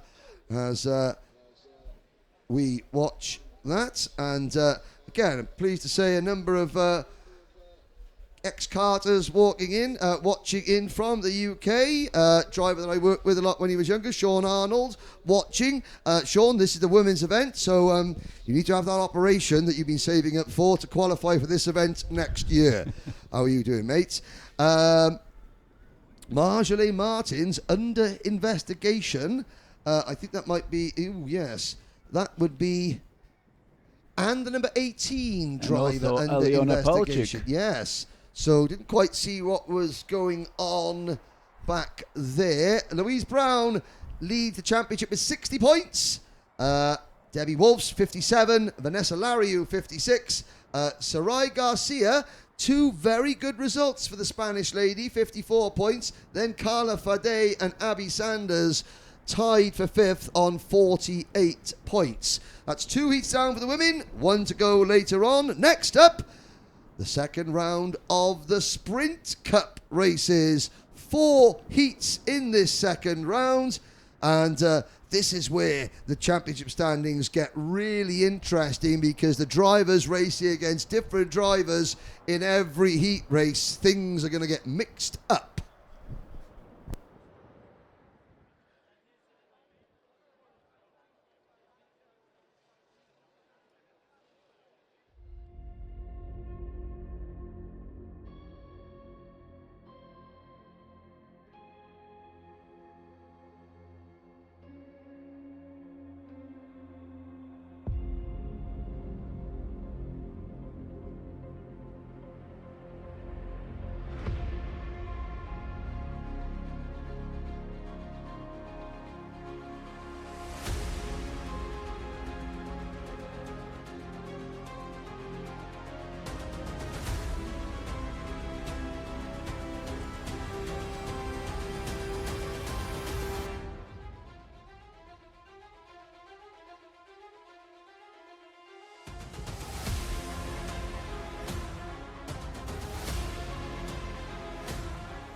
procurer cette sensation?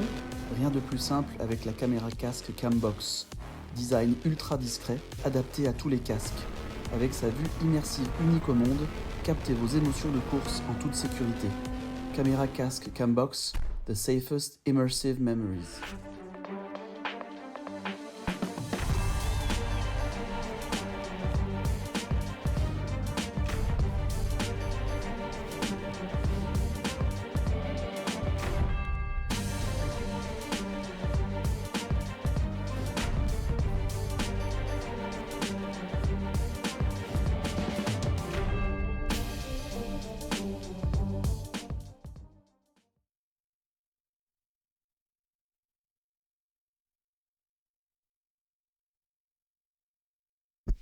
Welcome back, ladies and gentlemen, to the second round of Sprint Cup heats.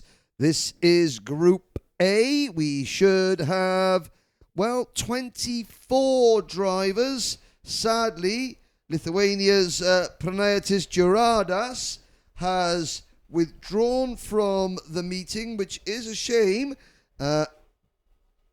24 drivers in total. You can see them sitting down there. Now we have got a Spanish flag that has joined the Union flag at the front of the spectator grandstands.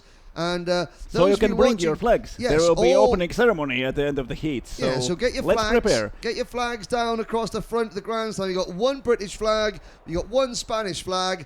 The next time we go to that camera shot, should be Welsh flag. Welsh flag would be nice, or any other flags of the competing nations that are here.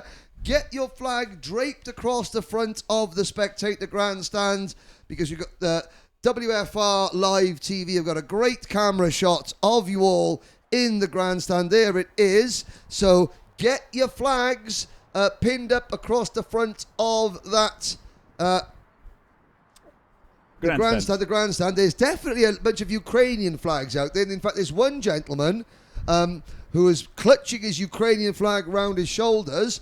If I were that gentleman, before he goes back to the bar, which he did a couple of times yesterday, he needs to put the flag over the barriers, because he lost the ability to walk yesterday, and I wouldn't want him to lose his flag as well.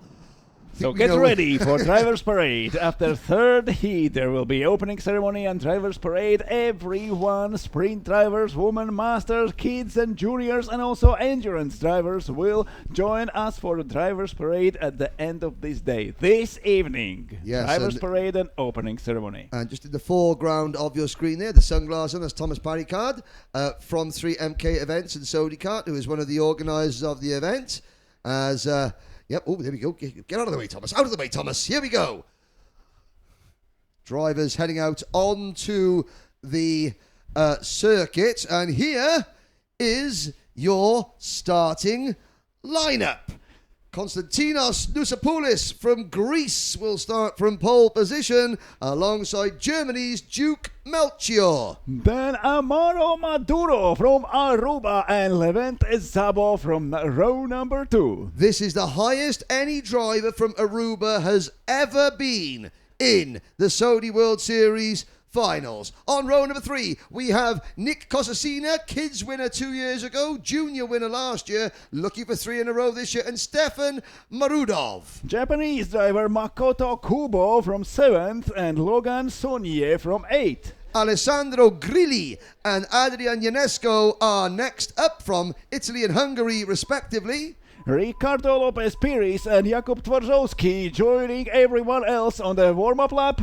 Then it is Nathan Saluan, who started from the back of his opening heat and drove right up into the top 10. He is joined on his row by Japan's Teruki Nobe. Then Stoyan Dosev and Michal Vilim. Remy Loth and Luis Andrade from Brazil, who we hope is out there, because Luis got winded in his first race, so hopefully our Brazilian friend is out there. Then Anthony Simon and Eduardo Favila. And behind Favila, Jonathan Söderqvist from Sweden, Nicholas Esser from Germany, Jan Bonvin from Switzerland, and rounding out the field from the good old US of A, Dwight Edwards Jr. Again, Please keep your comments coming in on the Saudi World Series Facebook page. See your comments up here in the commentary box. Jovita Maduro, obviously wishing Amaro Maduro a lot of success. And, I have to say this. Qualifying and doing one fast lap is one thing. Racing against all the rivals who are desperately trying to beat you is another thing altogether. Now, with the greatest of respect to the Bashiri Kart Raceway, I'm not sure that we've got about 1,000 go-karts here. That's more. No, we've got a good couple hundred go-karts just here this weekend. That's probably about 100 more than there are in the entire nation of Aruba. So this will be a real test of skill for Amaro Maduro. Let's see what happens. He is on the inside of row number 2. Black race suit with an orange shoulder pads. Lights go down. The flag goes down, rather. We're off and racing with Konstantinos Nousopoulos on the inside and trying to tuck in on the outside line. Duke Melchior from Germany, and Amaro Maduro moves into P2. Aruba takes second place.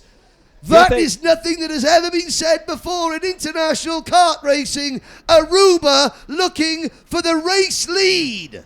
Now he's fighting for the first position with Konstantinos Nousopoulos. A Greek driver took the first position from the pole position. He went first through the first corner, and there is a fight at the end of the Europa Plan straight. Not so easy for Amaro Maduro. Duke Melchior and Levente Zabo trying to get their positions back. Okay, now tuck in. The best that Aruba did last year in the Sprint Cup was Andre Tromp, who finished 72nd overall out of 90 drivers. You know, you've got to start somewhere. We talked about Lebanon and how they have grown in stature in the world of karting. It takes time. It's a new leader. I think that's going to be Duke Melchior from Germany with a white race suit, silver crash helmet, taking the race lead. Levente Sabo second. Konstantinos Nousopoulos is third, and we're 3 wide going through turn number 1. Side by side for the race lead. Maduro in the center of it, now on the outside in the number 95 kart. Hands waving. The top 2, Melchior and Nousopoulos, trying to break clear. And Makoto Kubo, Nate Kosherina fighting with Amaro Maduro. There was the gestures at the inside of the second corner. The fight continues, and not so easy for Duke Melchior. Levente Zabo is going inside and out in front. So Melchior is down to second place. Levente Zabo leading Konstantinos Nousopoulos, and Makoto Kubo fighting with Amaro Maduro for the 5th. Logan Sunyi, who won his opening heat race, moving into 7th position. So don't sleep on the Belgians just yet either. New fastest lap, Makoto Kubo, 1 minute 18.385. And we've got a new leader. It is Slovakia's Levente Sabo. And Makoto Kubo already in a first heat got the penalty of 5 seconds. Now he has got a warning flag in a first lap already. Zabo is leading, Melchior second, Nousopoulos third, Makoto Kubo up to 4th in front of Amaro Maduro.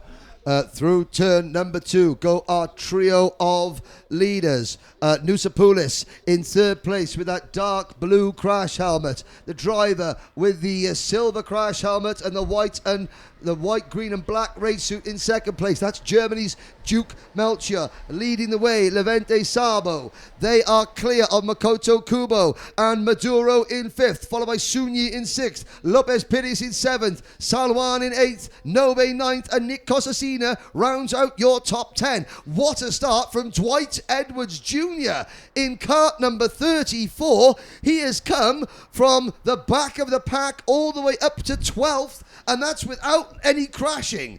Everyone's been very well behaved, with the exception of one penalty for Jakub Twazowski, who has got the fastest lap of the race, but I don't know who he drove through to get that. Twazowski is down to 19th with his 5-second penalty. Zabo, Melchior and Nousopoulos fighting for the lead. The gaps are increasing. Zabo now has 2 0.2 seconds advantage. Duke Melchior is in front of Nosopoulos by almost half a second, and there is a fourth placed Makoto Kubo who already received a warning. And I have to say, Aruba, I know you're watching, and this is something that, out of your screen, Amaro Maduro is being taken to school, I think. There's a lot of aggressive drivers, and he is being moved aside by the more experienced names. So what Amaro has to do, he has to just tuck in, don't fight every position. Points make prizes. Tuck in, follow and learn. As soon as there come Japanese drivers, this starts problems for Amaro Maduro. Ah, right, yeah, now, yeah. At the start, it was Makoto Kubo who already received the warning. Now there is Teruki Noba there fighting with Amaro Maduro. And Amaro Maduro getting a warning flag as we look back. But still, it's baby steps. Amaro Maduro he's dropped back to 15th position, but still just stay in contention, just keep picking up the pieces.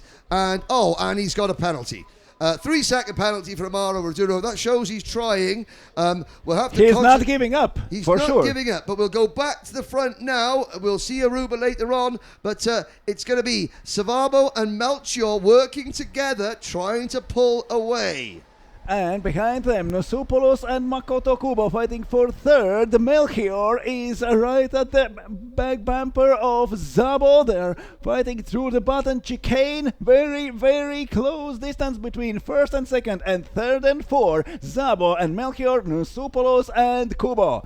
Yes, indeed. And there is Kubo leading Logan Sunyi. Logan Sunyi in that blue race suit in what is now 5th position, trying to close in. There's Sunyi, just at the bottom of your screen there in the blue race suit, yellow crash helmet. He is being pushed along by Spain's Ricardo Lopez Piniz.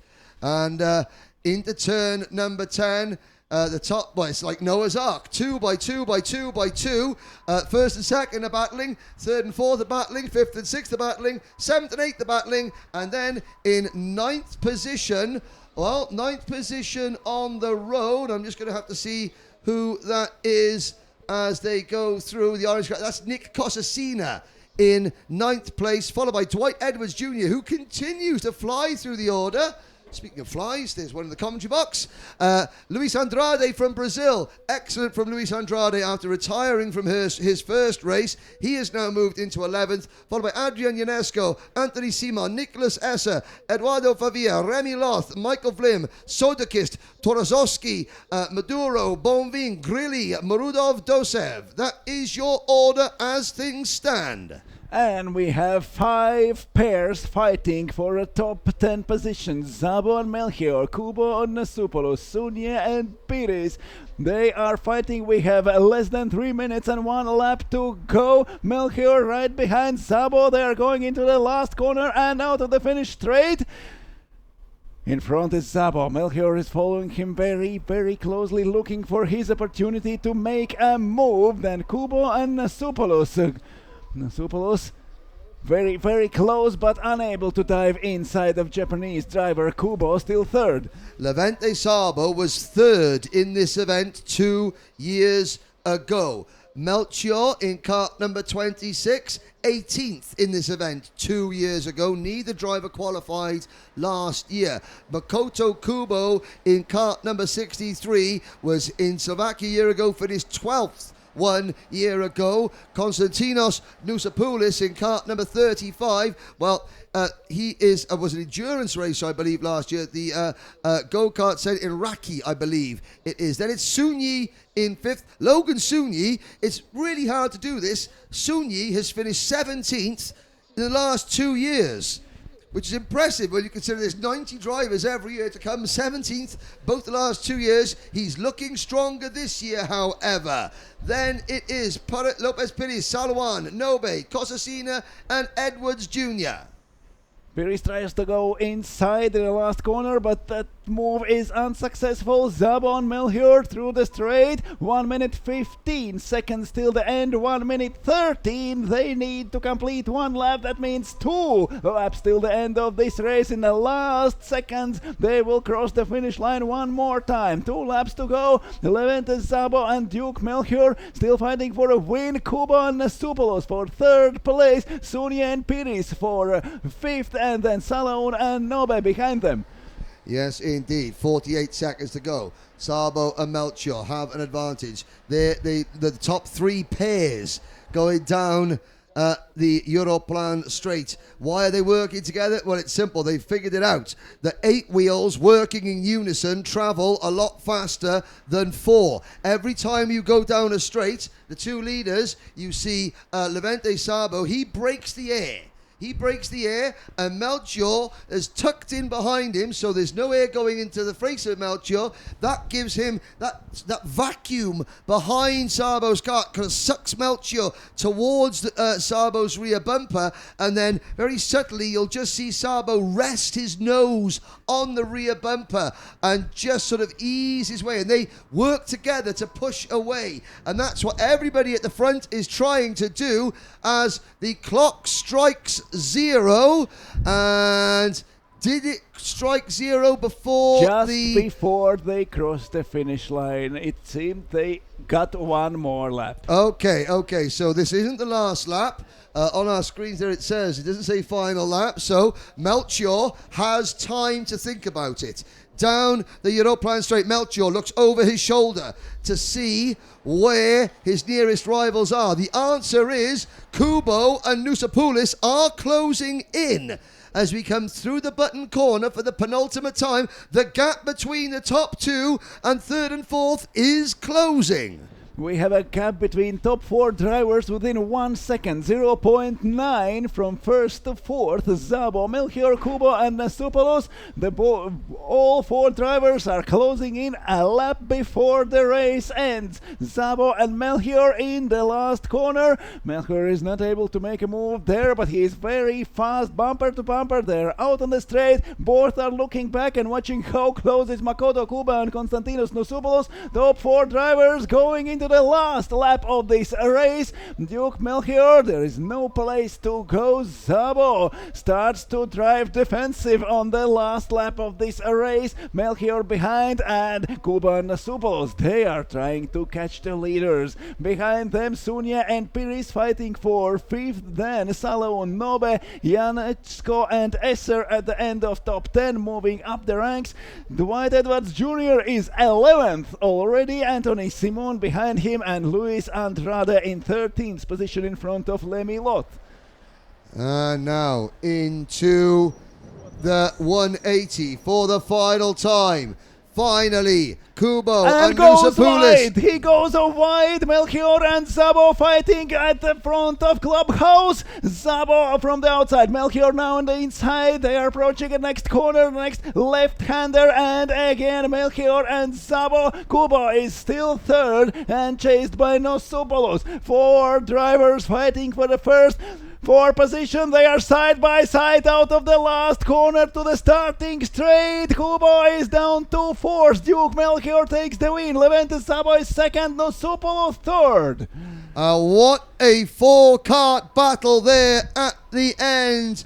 Melchior by 0.4 of a second. Szabo, Nusapoulis and Kubo, 4 drivers, 0.7 of a second. Fantastic racing, but it's Germany from Slovakia, from Greece, from Japan. Logan Sunyi finishing in 5th position, just in front of Ricardo Lopez Piris, Nathan Salwan, Taruki Nobe, Adrian Ionesco and Nicholas Esser. They are your top 10, ahead of Dwight Edwards Jr., Anthony Simon and Luis Andrade. Remy Loth in 14th. Nick Cosacina, the double junior and kid champion, dropped back during that race. He finishes 15th in front of Jakub Twarozowski, Eduardo Favia, and now the penalty comes in. It's a 3-second penalty for Levente Szabo in kart number 38, and that drops him to 6th position.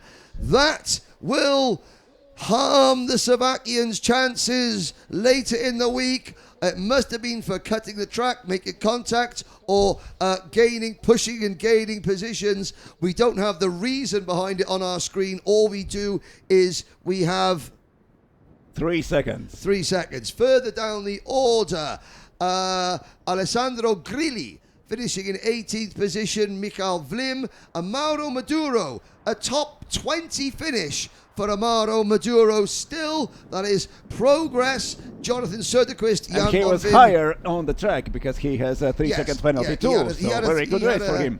Let's have a look. Maduro finishes on the road in 17th position. But again, giving away so much in experience to some of the other drivers. I can see on the live chat there is a few issues about his kart not being quite slow. Well, the problem is, and what you don't see on camera, is if you don't get a good run coming out of the corner, your kart is slower on the straight. And I have to say, Maduro was getting overtaken and getting forced offline going into corners, and therefore he was slower on the straights. But still, have to say, Aruba have every reason to be hugely proud of Maduro, and also of Nathan Kreuss, and in kids and in masters as well, the team in masters as well. It's progress. Rome wasn't built in a day. It took a couple of weeks. And we will take 3 races more in this heat, 3 groups in a second heat for a sprint category. And if in other categories you see the points for a first heat and the points for a second heat, and you know who is leading, who is second and who is third, but here with the 4 groups of drivers, it means that there maybe are 3 more drivers with the same amount of points as you. Exactly. It's going to be very, very exciting indeed. We will have a short break for a commercial, and then we'll be back shortly after this short break, in a short while. Just short. It's getting longer because I'm still talking. Short, little, small, go! Adverts!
We are going back to the grid here in Karting Genk in a Saudi World Series International Finals Group B. It's a second of 4 groups in sprint category. We have almost 100 drivers qualified for Saudi World Series in sprint category. They are divided in 4 groups according to qualifying result, and each qualifying determined starting positions in heat today. So the second heat now, second start for Group B in a sprint category, and that's Benjamin Kuivers and Etienne Hutens from the first row. Oliver Kanalovics and Anthony Chavasson start from row number 2. Then Brock Thornton and Mahdi Kadiri. Morocco on row number 3, Victor Vota and Simon Laflamme from Canada on row 4. In front of Jack Williamson and Enzo Jiracek. David Zalmans and Amorul Afik Mort Fakrudi from Malaysia are next up. Then Japan's Hirofumi Yamaguchi and Hans Fleury. Fabio Picardo and Jana Payunan are on the next row. In front of Filip Josic and Juan Esteban. Sven Chivali and Pedro Ramando Hernandez from Mexico are up next. Then goes Ruslan Zenis from Latvia and Marko Rosic, and on the last row Michal Nemeth and Mitch Chimes. Don't worry, Australia, if you're still awake.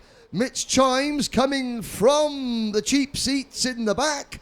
In the last race, Dwight Edwards Jr. started stone last and finished just outside the top 10. And that not even the best performance from the back of the row we have seen today. So yes, nothing has lost so far. Don't panic, Captain Manrin. That's a British joke that will go over everyone's head who doesn't watch Dad's Army. Don't panic, Captain Manrin. No, Dan, don't panic, Captain Manrin. Right, here we go. Kuivers and Huytens on the front row, Kanalovics and Chavassa on row 2, Brock Thornton and Kadiri on row 3, Wota and Laflamme on row 4. Anthony Chavasson getting plenty of support on there, so is Brock, and also the Portuguese contingent have woken up, and they're in. There's no one in Portugal from Portugal in this race, but the green flag waves, and we are off and racing. The 2 Belgians. Slow start for Kanalovic. Anthony Chavasson goes to third before first corner. Kuivers and Hutens fighting for the lead. There is Kanalovic lost the place. Chavasson going side by side through the second corner and fighting for the second place. Already Kuivers is pulling away in front of Etienne Hutens. Chavasson and Thornton, then Kadiri, Vota, Simon Laflamme. The race has started and the leader is running away already. That's because they're piling up over the top of each other, side by side, every which way but loose, down the Europlan straight. Look at that. Are they somehow all going to get through the button chicane? The front runners do. Oh, there's carts going over the curb. Somehow they all emerge in one piece. They're 4 wide coming out of the button chicane. 1 or 2 drivers going grass tracking. That's next week, the autocross. And out of 180 degrees. And look at that battle. Try and pick out a driver that you fancy in that one. Hard on the anchors. You don't have to steer through this corner. There are enough competitors to put you in the right direction. For you, yes. Just keep your foot buried. That seems to be the strategy. Across the start-finish line, it is Benjamin Kuivers now in front of last year's runner-up, Victor Vota. Vota started 7th and now is running second only. Benjamin Kuivers is in front of him. Anthony Chavasson is 3rd and Jack Williamson 4th, followed by Hirofumi Yamaguchi, also fast starting Japanese driver. Enzo Jiracek is 6th, but Etienne Hutens and Brock Thornton have lost a few places in the first lap. And have to say, good start from Jack Williamson again. He was very, very quick, finished 2nd in his opening heat race. We haven't got any up-to-date point standings, but we'll worry about that as the week progresses. But it is Kuivers, Vota, Chavasson, Williamson, Yamaguchi and Jiracek.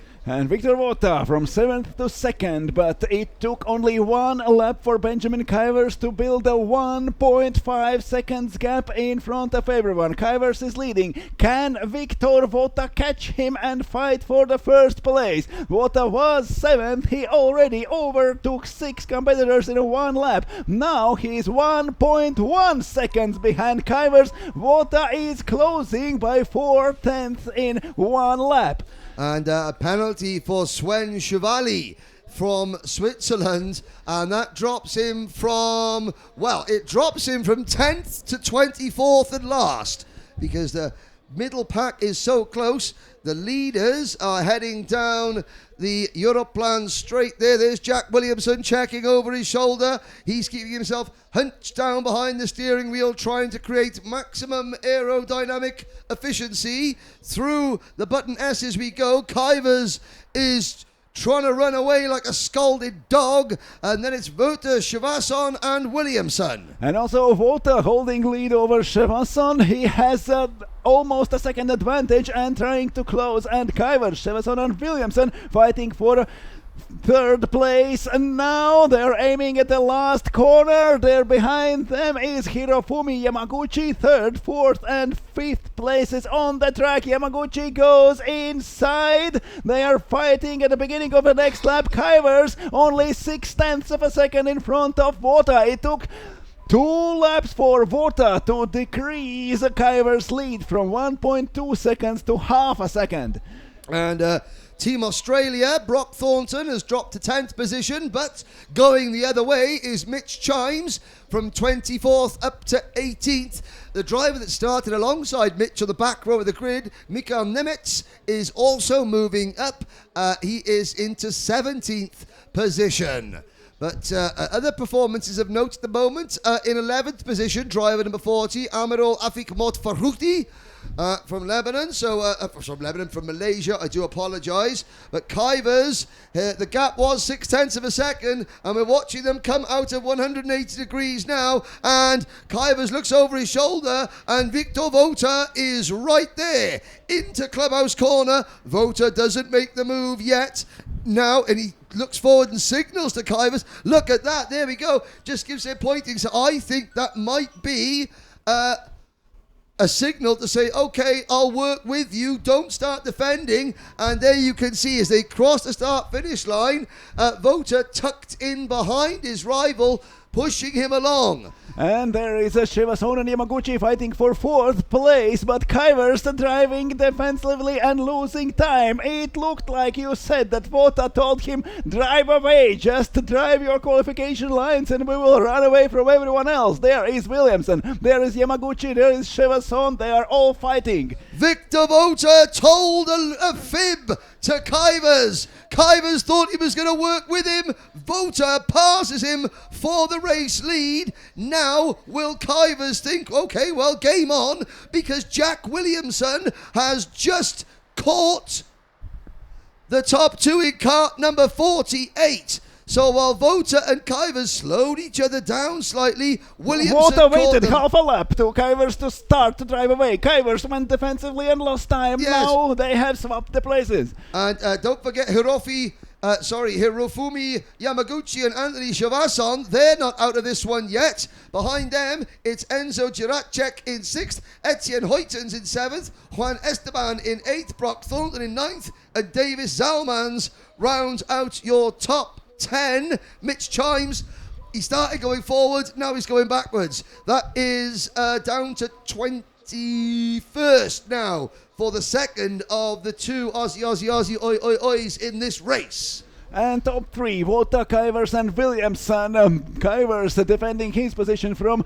Jack Williamson. In a 3rd place, they are out on the straight in Europa Plan. Approaching next corner, Kuyvers is very, very close to Vota, but there is no place to dive inside. Vota in front, Kuyvers 2nd, Williamson 3rd. They are fighting their way in top 3, followed by Chevasson and Yamaguchi in 5th. And I have to say, Jack Williamson closing in on the 2 leaders. New fastest lap, 1 minute 13.325. He is travelling faster than the two drivers in front of him, but now he's got a problem because he's stuck behind them. Even though he is quicker, he hasn't made the move, he hasn't kept that momentum, and now he's sort of stuck at their pace. Jack has to think about trying to make a move. Kuyver's pushing Vota along, and I have to say, the temptation for Benjamin Kuyvers was to go straight back and try and overtake Victor Vota, but that would have slowed them down even more, and that would have definitely brought Anthony Shivasson and Hirofumi Yamaguchi into play. At the moment, Kuyvers is saying, okay, I'm going to keep pushing. We've still got 2 minutes plus a lap to go. Here are your three leaders heading out towards turn number 4. 3 laps till the end of the race. Vota leading, Kuyvers second, Williamson third at the Europa Plan straight. Kuyvers going close but does not try to overtake Vota.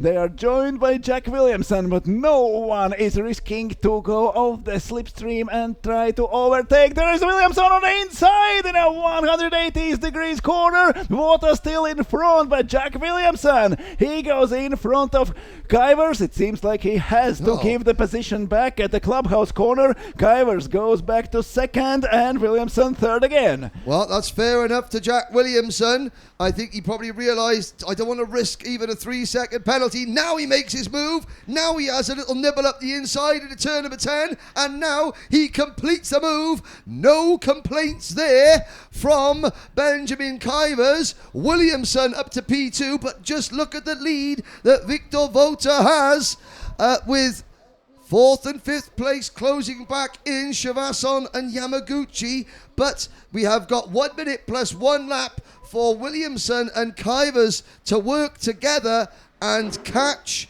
the leader. They are not working together. Kuyvers is trying to get inside of Williamson at the Europa Plan straight. Unsuccessful move. Vota has run away. He has almost 1 second in front of his competitors, which now seems already like a huge advantage. They have run all this race bumper to bumper, and now Victor Vota is almost 1 second in front of Jack Williamson and Benjamin Kuyvers. There are also Anthony Shivasson and Hirofumi Yamaguchi. And so Jiracek is 6th, fighting with Etienne, who tends for 6th and 7th places. End of the next lap, the last seconds in this race. Can Vota cross the finish line in 10 seconds time? He is out of the finish straight. The time is ticking, the last seconds of this race, and 3 seconds before the end of the time, Victor Vota is across the finish line, and we have 2 laps to go.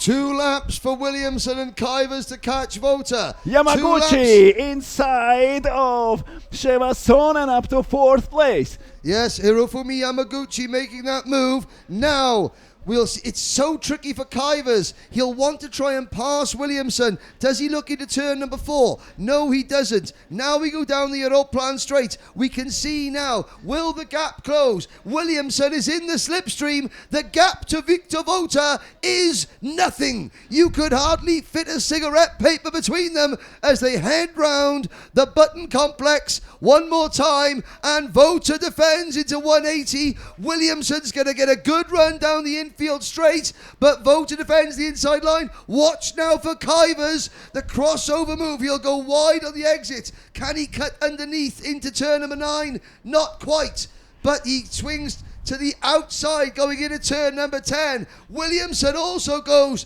to the outside. He'll try and get the run coming out, and still Vota hangs on. Now they get the 1 lap to go signal. Kuyvers and Williamson fighting for the second. Victor Vota, it seems like he decided he has nothing to lose. He can go defensive, and doesn't matter how many guys come back from behind. The bigger the party, the bigger the mess, as long as he stays at the front. Victor Vota is riding really defensive for more than a lap already. Kuyvers and Williamson. Kuyvers third, Williamson second. Up to the Europa Plan straight. Vota in front. Kuyvers is very, very close, trying to overtake. He goes inside of Williamson. Williamson out on the tire barriers. He crashes. Williamson lost P3 positions. Now he's down to the end of the first 10th.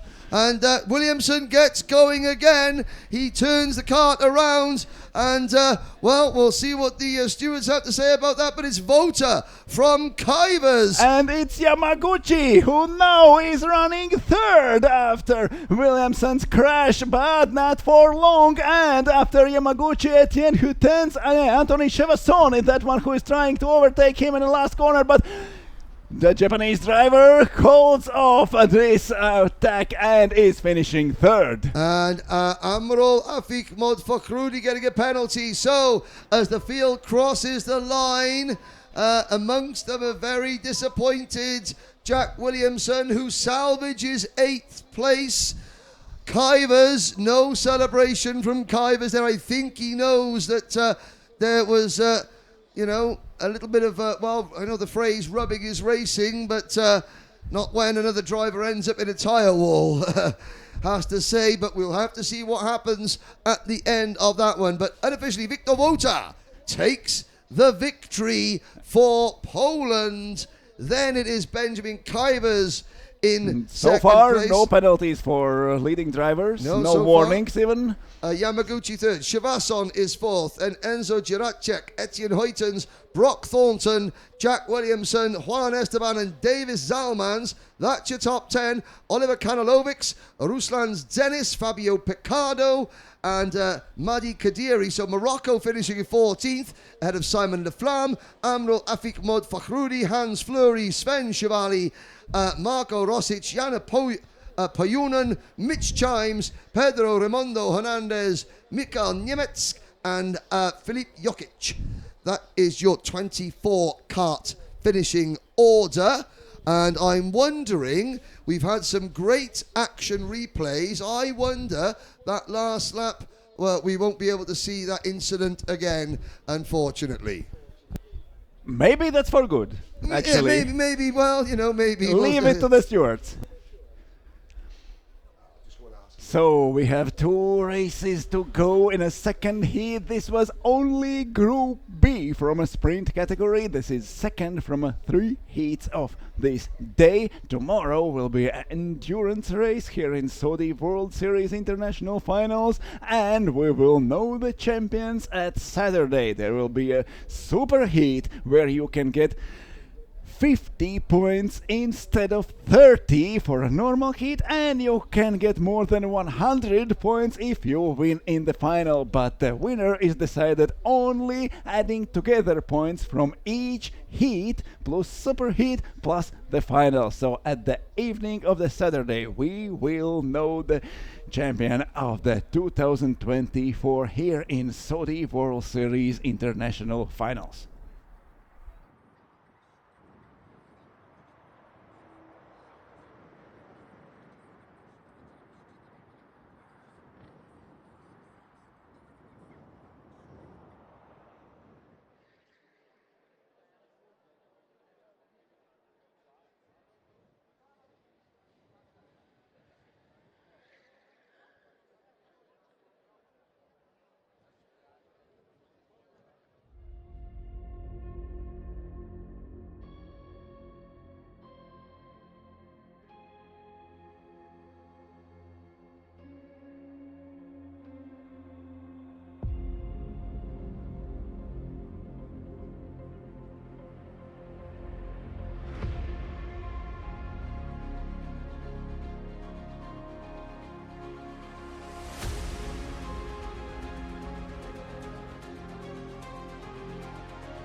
We are going back to the grid with a third group of sprint drivers, second heat here in Saudi World Series International Finals.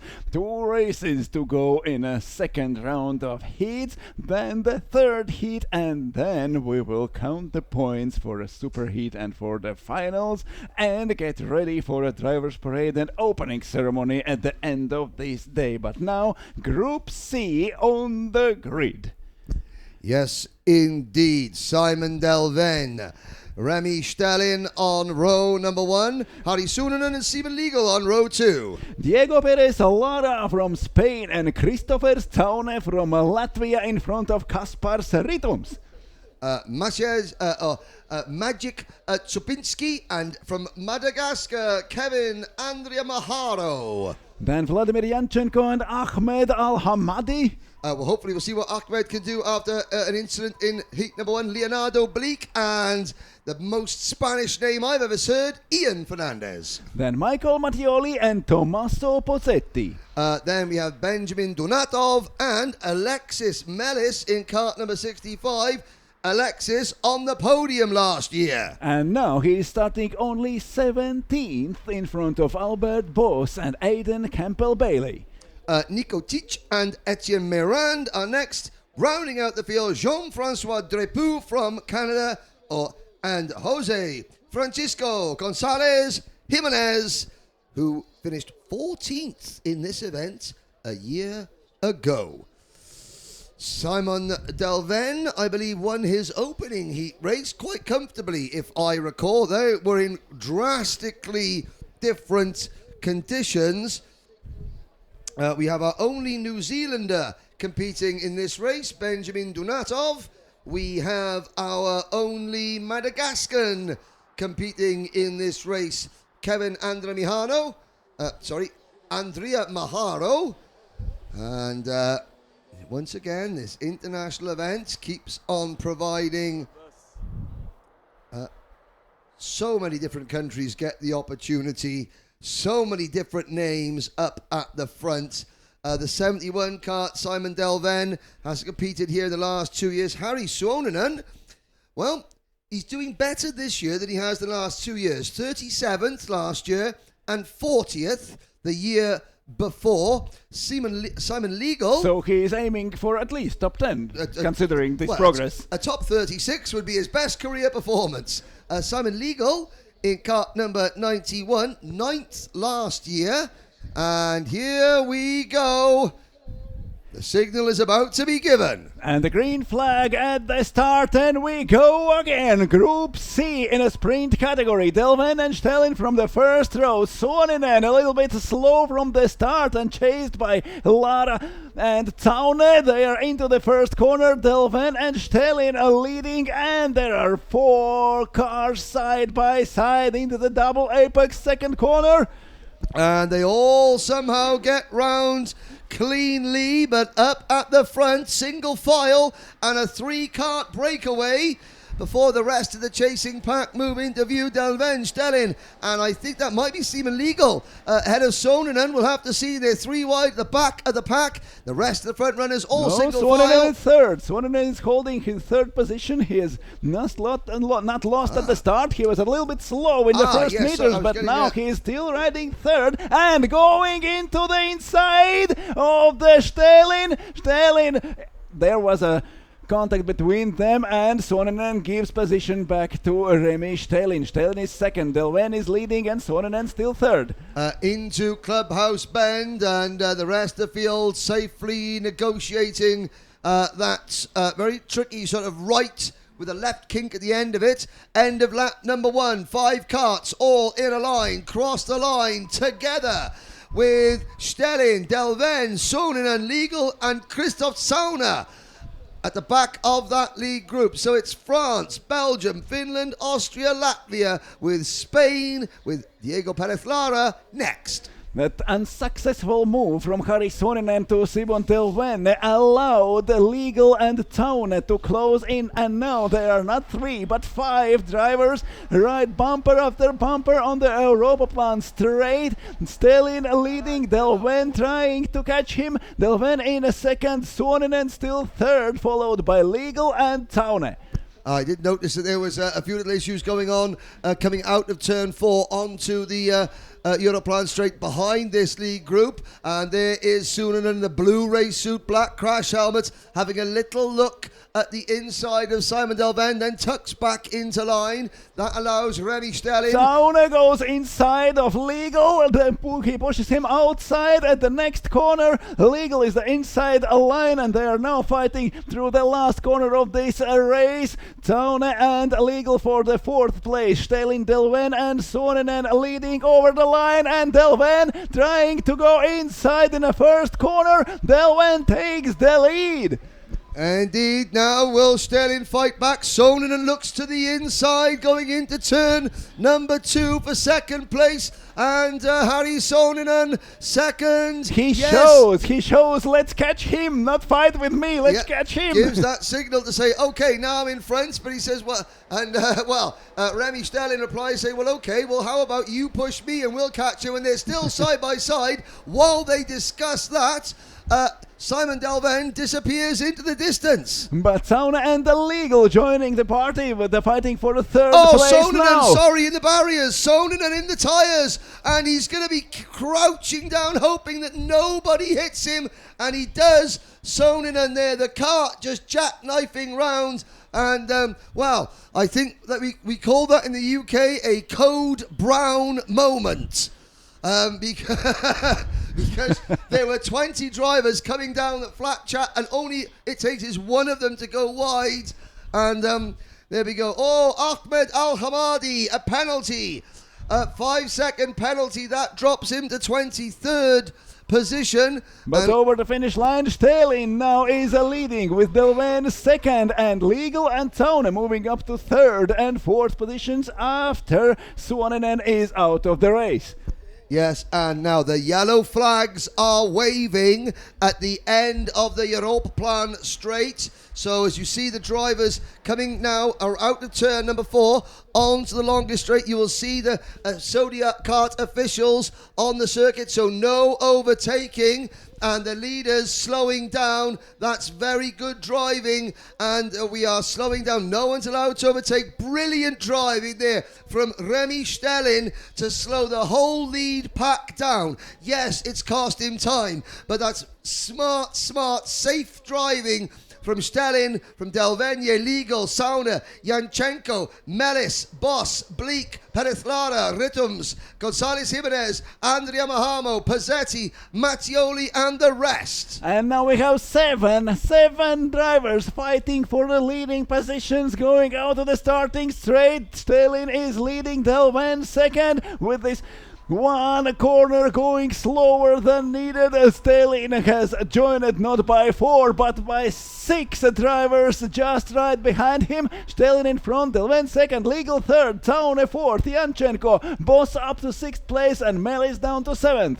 And once again, good work from the Sodi Kart track staff and the marshals here at Karting Genk to clear Harry Suoninen's kart off the circuit so we can go back to racing all around the track here. You can see that Stellin and Delvenye trying to pull away as they go past the scene of that incident. You can see Soninen standing behind the barriers with his kart. Sadly, well, the kart he was using, he'll have a different one like everybody does, because you have a different go-kart for every single race. And Ian Fernandez is the latest driver to get a 5-second penalty. Make that a 10-second penalty for Ian Fernandez. So that was GBK, grievous bodily cart, for Hernandez, a 10-second penalty. And he's now incurred 3 penalties. He's got a 3-second And penalty. Delven goes inside in the first corner. Sterling stays wide, and there is a crash behind him. Legal crashes into the Sterling's go-kart. Delven now is leading. Town stays 4th, and we have 5 drivers fighting for the first positions. There are still more than 3 minutes and 1 lap to go. Albert Boss joins the lead group. It's a quintet up at the front. And now Delven is leaving the quartet. Yes, and we have a penalty for Martial Mattioli. Delven leading the quartet. The Belgian driver, and it looks as though there's a few more trying to join the party as well, in the shape of Vladimir Yanchenko and Diego Perez Lara. Leonardo Bleak from Germany in kart number 31 isn't out of this one yet either. Here we go, piling through turn number 9, all trying to chase Remy Stelling. Now, Remy Stelling has lost not only the first place, but apologies. more positions. Simon Delven overtook him, and that was just the beginning for Remy Stelling. Now Delven is leading. Boss is up to 2nd place. Christopher Staune is 3rd. Then Simon Legal, and Remy Stelling is only 5th. Yes, apologies for that. I was looking elsewhere, and all heck broke loose, and we changed order. So it is now Delven trying to pull away from 2nd, 3rd, 4th, 5th, 6th, and 7th. Boss, Tauner, Legal, Stelling, Yamchenko. There's the battle further back. The number 91 kart loses a position. That's Remy Stelling now back into 4th place at the expense of Simon Legal. Into turn number 5 we go. And 3 laps to go, less than 2 minutes plus 1 lap till the end. Delven leading, Boss 2nd, Taune holds 3rd, but they're behind him, Stelling and Yanchenko. Yanchenko trying to get inside top 5. He now is riding 6th. Then Diego Perez Lara and Kaspar Sritums, Leonardo Blake and Jose Francisco Gonzalez in P10th. End of the lap. We have a little bit more than 1 minute to go, and it seems that they will be able to cross the finish line one more time. 1 minute 15 seconds till the end of the time, and 1 minute 13 for 1 lap. Well, now, if you're Simon Delven, would you rather do 1 more lap or 2 more laps? If you slow down now, you will. If you slow down by a couple of seconds, defend.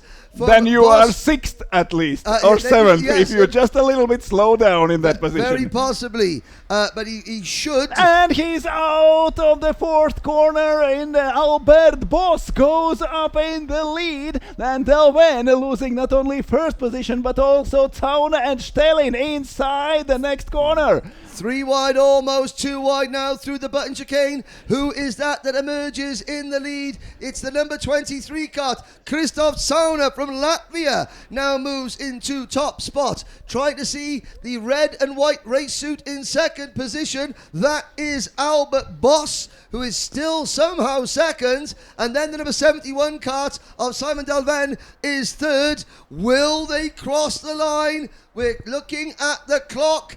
8 seconds, 7 seconds. Oh, it's going to be so close. 2, 1, 0. Last lap board. They did slow down enough, and now look at that. Game on. Everyone defending the inside line through turn number 1 with Christopher Sauner leading. Sauner defending his position in a 2nd corner. There is Boss and Delven fighting for 2nd. Also Remy Stelling trying to get back into the top 3, but Christopher Sauner is in front of everyone. He goes wide in a 4th corner. Albert Boss is through again, and now Sauner is the one who is staying on the left side of the track on Europaplan straight, and that costs him 3 positions. Christoph Sauner will be kicking himself for leaving the door. No, he's kicking the competitors. He's now decided they are to kicking fight back. each other.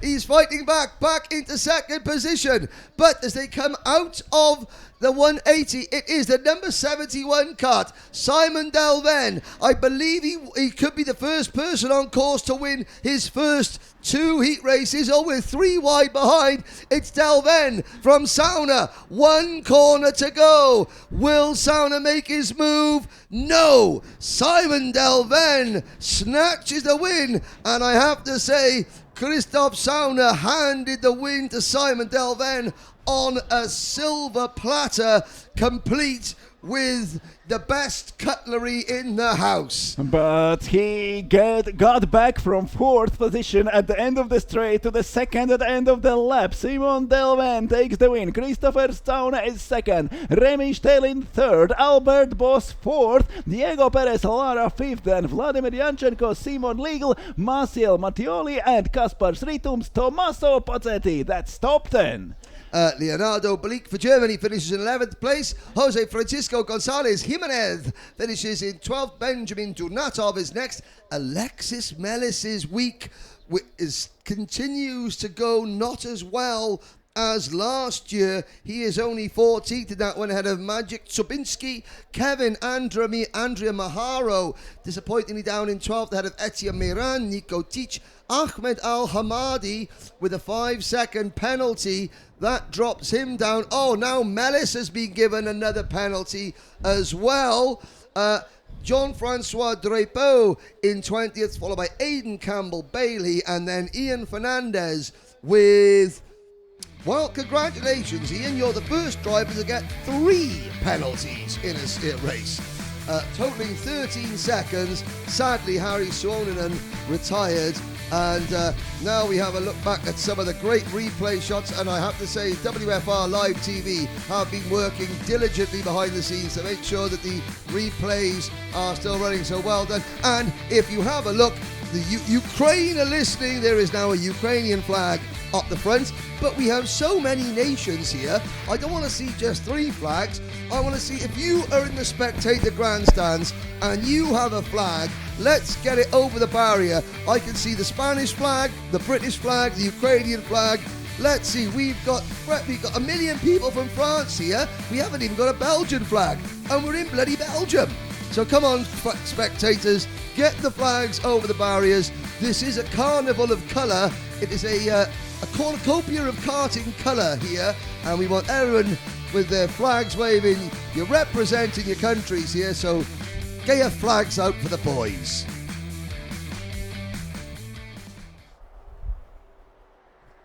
Oh, there we go. Let's count. Oh, the Spanish flag's disappeared. How rude. We've got a British flag, we've got a Ukrainian flag. Where'd the Spanish flag go? Right. Maybe they found a better spot. Well, there isn't a better spot than that one. Let's have a look. If you're in the grandstands now, you're on TV. Let's get the flags out. Oh, I can see. I think that gentleman with his Ukrainian flag over his shoulders. I think that... Oh, dear.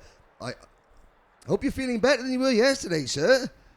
Maybe not quite as many trips to the bar. So let's have a look. Let's get more flags over the barriers there. And let's get ready for opening ceremony. That will be after the heat number 3. But now we have still 1 race left in a second heat. Oh, okay. 1 race to go. Time flies when you're having fun. Now, on the podium at the end of this race, we do have one small presentation that I've been asked to do for a very special individual. We won't be live streaming that, but if you are here watching, you can see the podium in the bottom left, the bottom right hand of your screen. That will be, at the left side from the left side if you're sitting in the grandstand, the right side of your screen there. But yes, let's during the break, this will be a short presentation down there. But of course, we've still got 1 more race to go. This will be group. Let's have a look. It will be Group D. Group D, heat number 2. That will be up next.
sensation?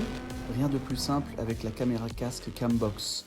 Design ultra discret, adapté à tous les casques.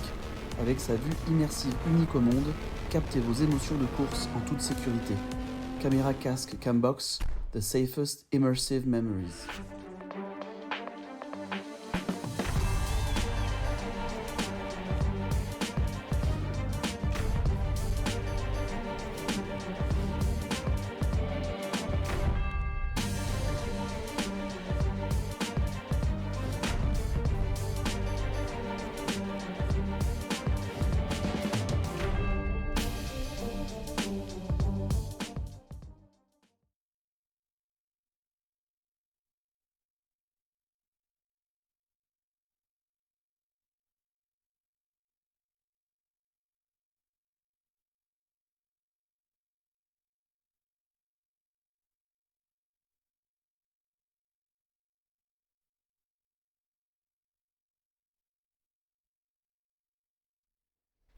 And we are back for the last race in a second heat. There is one karting being replaced now, getting ready. The next 24, 25 drivers preparing to get their places on the grid. Group D. We already have 3 drivers with the same amount of points after 2 races. Well, I'm looking there. They've still got 26. I think that's just the Heat 2 points.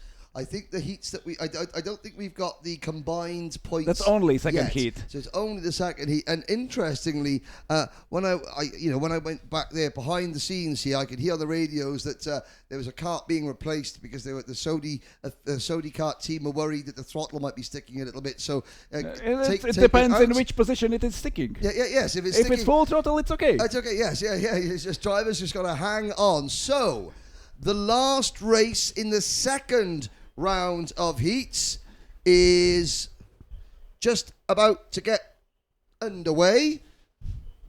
It is 3:15 in the afternoon. I have to say we are running, ahead of schedule. This is Heat 2 Group D, and your starting lineup is as follows. Kirill Martolog from Ukraine and Tom Vilpwitz from Germany are on row number 1. On row number 2, local Dario Pemov and the Great Britain, Trent Moroni. Dario Pemov, he was excluded from one qualifying session for his transponder falling off, but he was the first driver here this morning. He was here when I got here, and I got here very early. He was sitting and waiting, so he was keen to get going. Laurent Carrier and Victor Koblitsky are next. Behind them is Alberto Brentignani and Marco Brown, Marco Silva and Marco Fabazzo. From Egypt, the only Egyptian here, Ahmed El Sisi and Simon Tocicki from Poland shares the row with Ahmed. Then Ilias Miftakhutdinov from Ukraine and Nofel Al-Balushi. Octavian Lungu from Moldova and Khaled Alamiri from the United Arab Emirates. The 9th row on the grid for Karl Hermie and Tomasz Robczyk. With Daniel Dobish and Anthony Malvesin next. Then Jan Chaika from Belarus and Adam Ben-Haj, who had a storming drive in this first heat. He is joined at the back of the field in this one from Vincent Hines, but please watch out for driver number 43, Adam Ben-Haj. Watch for all 23 drivers now preparing for taking their place on the grid. Kirill Martolog, Tom Vilputz, Dario Pemov, Moroni, Trent Moroni and Laurent Carrier. The first drivers already back after formation lap, and the last race in a heat number 2 is just about to start. And just again, a big hello to everyone watching on the live Facebook channel. Haven't done my usual Welsh greeting, Shemai. There, Tyvee Davis. He's a good lad. Watching, he's a good rally driver. Watching from South Wales, West Wales. I hope you've been out and voted, young man. Anyway, this is a far cry from BP karting or Carew karting down in the west of God's country. I mean Wales. This is Genk in Belgium and the Saudi World Series finals. Here we go. Green flag in the air.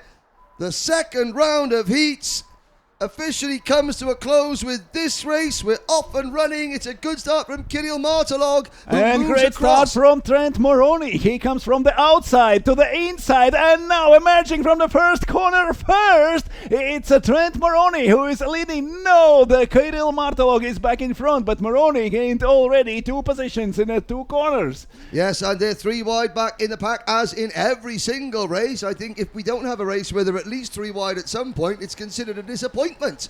Out to turn number 4 now, onto the Europlan straight. It is, Trent Moroni battling with Martolog down He's the going back straight. inside. Martolog is now only 3rd and losing 2 positions in the 1 corner. It seems it is Trent Moroni who is leading now here, approaching to the end of the first lap. Martolog is down to 3rd. And out of the 180-degree corner. No breakaway at the front of the field in this race. We've been used to the last couple of heat races that the top 3 or 4 are broken away, but the whole field is still nose to tail. You could flick a bogey over them. They're so close together. Yes, it's Trent Moroni who is leading after the first lap, followed by Tom Vilput. Kirill Martolog back to 3rd place, and Vilput going side by side with Trent Moroni. Vilput is in the inside of the first corner. Moroni is in a very dangerous position. He can lose more places here. Moroni holds defensive in the 2nd corner. Now it's Martolog who is outside, pushed outside and losing 3rd. Trent Moroni with the black crash helmet, black race suit, hanging on to 2nd position. Kirill Markolov with the orange crash helmet in cart number 51, loses a couple of positions. Further back, wheel-to-wheel action down the back straight. Can't quite see the numbers. Somebody got 2 wheels on the grass there towards the back of the field. Ahmed El Sisi and Adam Ben Haj have had a shocking opening lap. They've both fallen right to the back of the field, and Carl Hermier sets a fastest lap on lap number 1. He has moved into 12th position. Tom Vilput is pulling away, just got the lead in the beginning of this lap. 2nd place now for Trent Moroni. Kirill Martolog back up into the 3rd. For a few meters he lost his position in the top 3 and now is fighting 3rd behind Trent Moroni. No, Trent is down the order. It's Viktor Kublitsky, the Ukrainian guy, who is now up to 2nd place. Kirill Martolog is still 3rd, and Alberto Brentiniani up to 4th, and Trent Moroni from the lead down to 5th position. Yes, indeed. Out of turn number 2, we've got the breakaway at the front is Tom Vilput, and then into turn number 4 you can see the number 92 cart of Viktor Kublinski moving to the inside. We in 2nd position, but as we head down towards the button chicane once again, it is the number 32 car, Tom Vilput. Then it is Viktor Kublinski, and then Kirill Martolog and Alberto Brentignani is next. Brentignani is looking for inside for Martolog. Martolog 3rd. Just can 2 Ukrainian drivers work together to catch Tom Vilput or to defend from Brentignani and Moroni? They are just right behind them. We have 4 drivers bumper to bumper through the starting straight. Vilput, Kublitsky, Martolog, Brentignani and Trent Moroni in 5th. New fastest lap for Viktor Kublitsky. Nofel Al-Balushi getting a penalty a little bit further back, but it's Germany leading Ukraine, Kublitsky and Martolog, followed by Brentignani, then Moroni, Carrier, Silva, Brown, Hermier, and the 3rd Ukrainian driver in the top 10 is Ilyas Miftakudinov. And it seems like a great teamwork from Ukraine, Kublitsky and Martolog. They have a little bit of advantage over 4th place, and they have catched Tom Vilput. Vilput had almost 1 second advantage a lap ago, and now both Ukrainians are behind him. Kublitsky 2nd, Martolog 3rd, and then is a fight for the 4th between Brentignani, Moroni and Carrier. So think about this, that Tom Vilput wasn't a contender in heat number There one. is no at time all. to think for Wilputz. Yeah. But in heat number 2, he qualified well in different conditions, and a driver that was, let's be fair, pretty far back in race number 1 is able to continue to lead in race number 2. Why? Because the majority of these cars, they're so evenly matched, these karts, that I know that the first thing to do when a driver does badly in a rental kart race is turn and say, oh, well, the kart wasn't very good. Well, the way that so many karts have done this event, that you're in a different kart every time, and there's more than just the karts are rotated, so it's not as though the winner of each race gets in the same kart. No, they're rotated, so you have no idea where that kart that you're in now finished the last race, and the proof's in the pudding that a driver that was nowhere in the first race is able to lead the second race because the karts are equal. For how long he is able to lead, it depends on Wilputz and Kublitsky. Kublitsky already is trying to pass Wilputz. He is second with Martelog third, and a small advantage over Trent Moroni, who is back up to 4th position. Moroni 4th in front of Brenteniani, then Silva, Brown, Carrier and Hermier in 9th position. Miftah Khudinov in 10th. One more time again on the starting straight with Wilputz leading and Kublitsky second. He is very close. Can he dive inside in the first corner? There is no place for him. Wilputz still leading. Kublitsky changes his line before second corner, followed by Kirill Martelog, and there is Trent Moroni and Alberto Brentiniani right behind them. Top 5 drivers fighting for positions on the track. Yes, indeed. Now out to turn number 4 we go. 1, 2, 3, 4, 5, 6 karts all in a line. Down the Europa Plan straight. Make that 5 karts in a line. And then a small gap back to Marco Silva from Portugal. Trying to close in on Alberto Brentegani. And Brentegani in 5th position in turn, chasing Trent Moroni. Moroni there with the black crash helmet, the orange crash helmet. That's Kirill Martelog from Ukraine. Martelog now trying to get alongside his countryman, the number 92 kart of Viktor Kublitsky. And still Tom Wilputz has the lead, but more and more karts, because behind Silva, Laurent Carrier and Marco Braun are closing in. We have still 2.5 minutes plus 1 lap to go. A long race ahead of those drivers. Top 5, Wilputz, Kublitsky, Martelog, Moroni and Brentegani. Down into the first corner. And it's Moroni who is trying to gain a position, and he now is between both Ukrainians. Kublitsky second, Martelog down to 4th, and it's Trent Moroni who goes up to P3. Yes, indeed. Out towards turn number 4. Will Moroni look to the inside? Yes! Moroni up into P2. Has that given now? Moroni's a little bit slower on the straight now. He's going to need a little bit of a helping hand from Martelog. He gets it, and Wilputz somehow hangs on. Well, this is like trying to... Well, I mean, I've got to say, it's like you look back to the ancient Greeks. This is like, you know, trying to hold off all the Romans, trying to get into the castle. Wilputz holds on, but that's problems for Kublitsky. He lost to Moroni, and now Martelog is right behind Moroni, but Kublitsky has lost more positions. Tom Wilputz is pulling away. He is almost a little bit less than 1 second in front of everyone. 8 drivers come out of the final corner. 1 minute 15 seconds till the end of the race, and we have 1 minute 14 the last lap from Wilputz. If no one bothers him, he can drive so fast that we will have 2 laps to go. Yes, and but does he want 2 laps to go? He thinks he wants the checkered flag to come out as soon as possible, but the minute he starts defending, he looks over his shoulder. They're all queuing up to have a go. Now, Wilputz has got to make that Sodi kart very, very wide indeed. Kublitsky 2 positions down to 5th, Alberto Brentegani in 4th, Kirill Martelog 3rd, and Trent Moroni fighting for the lead.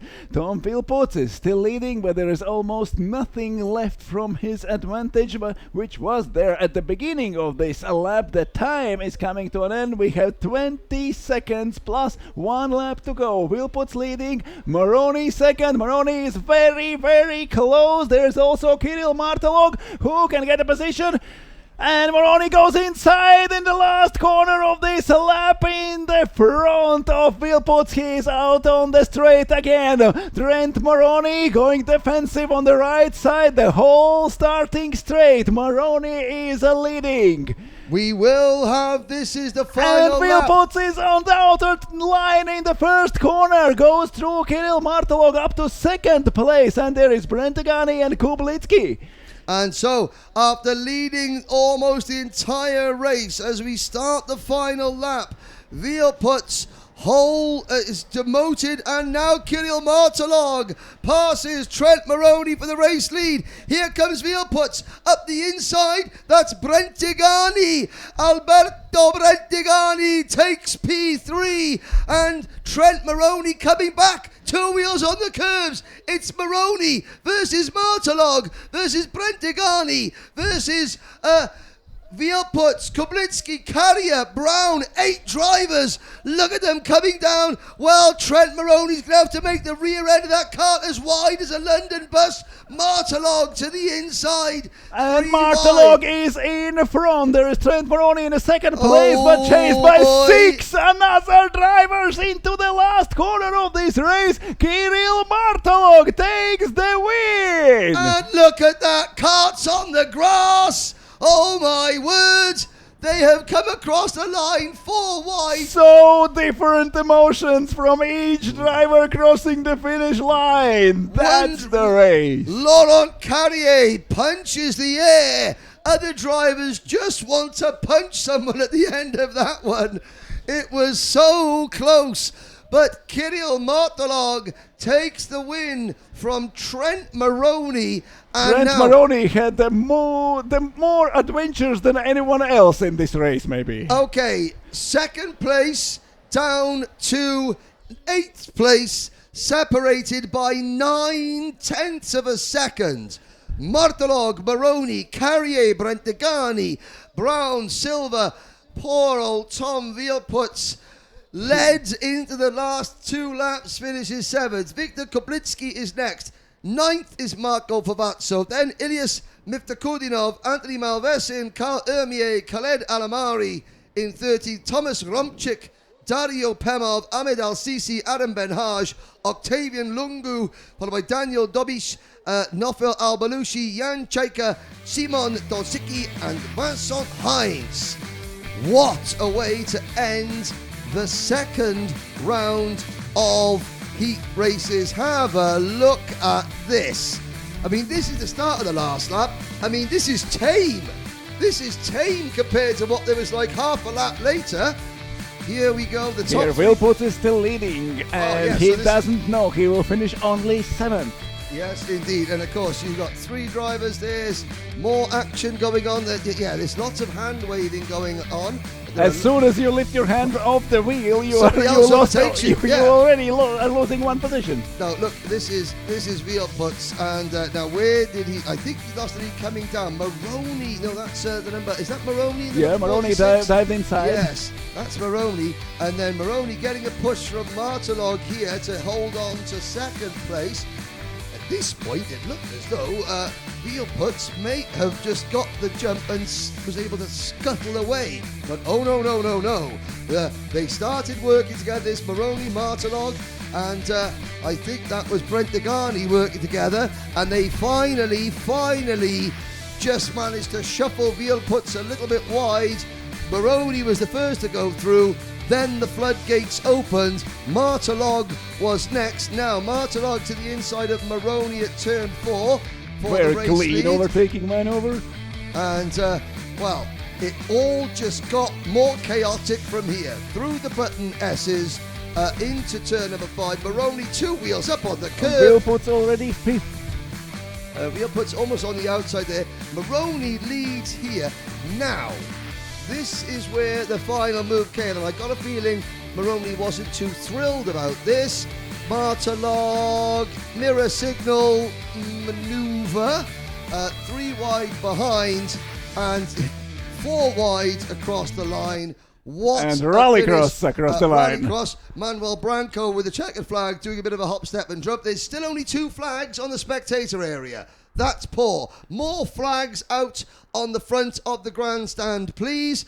That brings to an end the second round of heats. We will now have a short break. We'll be back with the third round of heats. They are due to start at 4:20. But we were ahead of schedule for about 20 minutes in the beginning of second heat, so stay aware and wait for the racing to begin again. Yes, indeed. We will see you later on.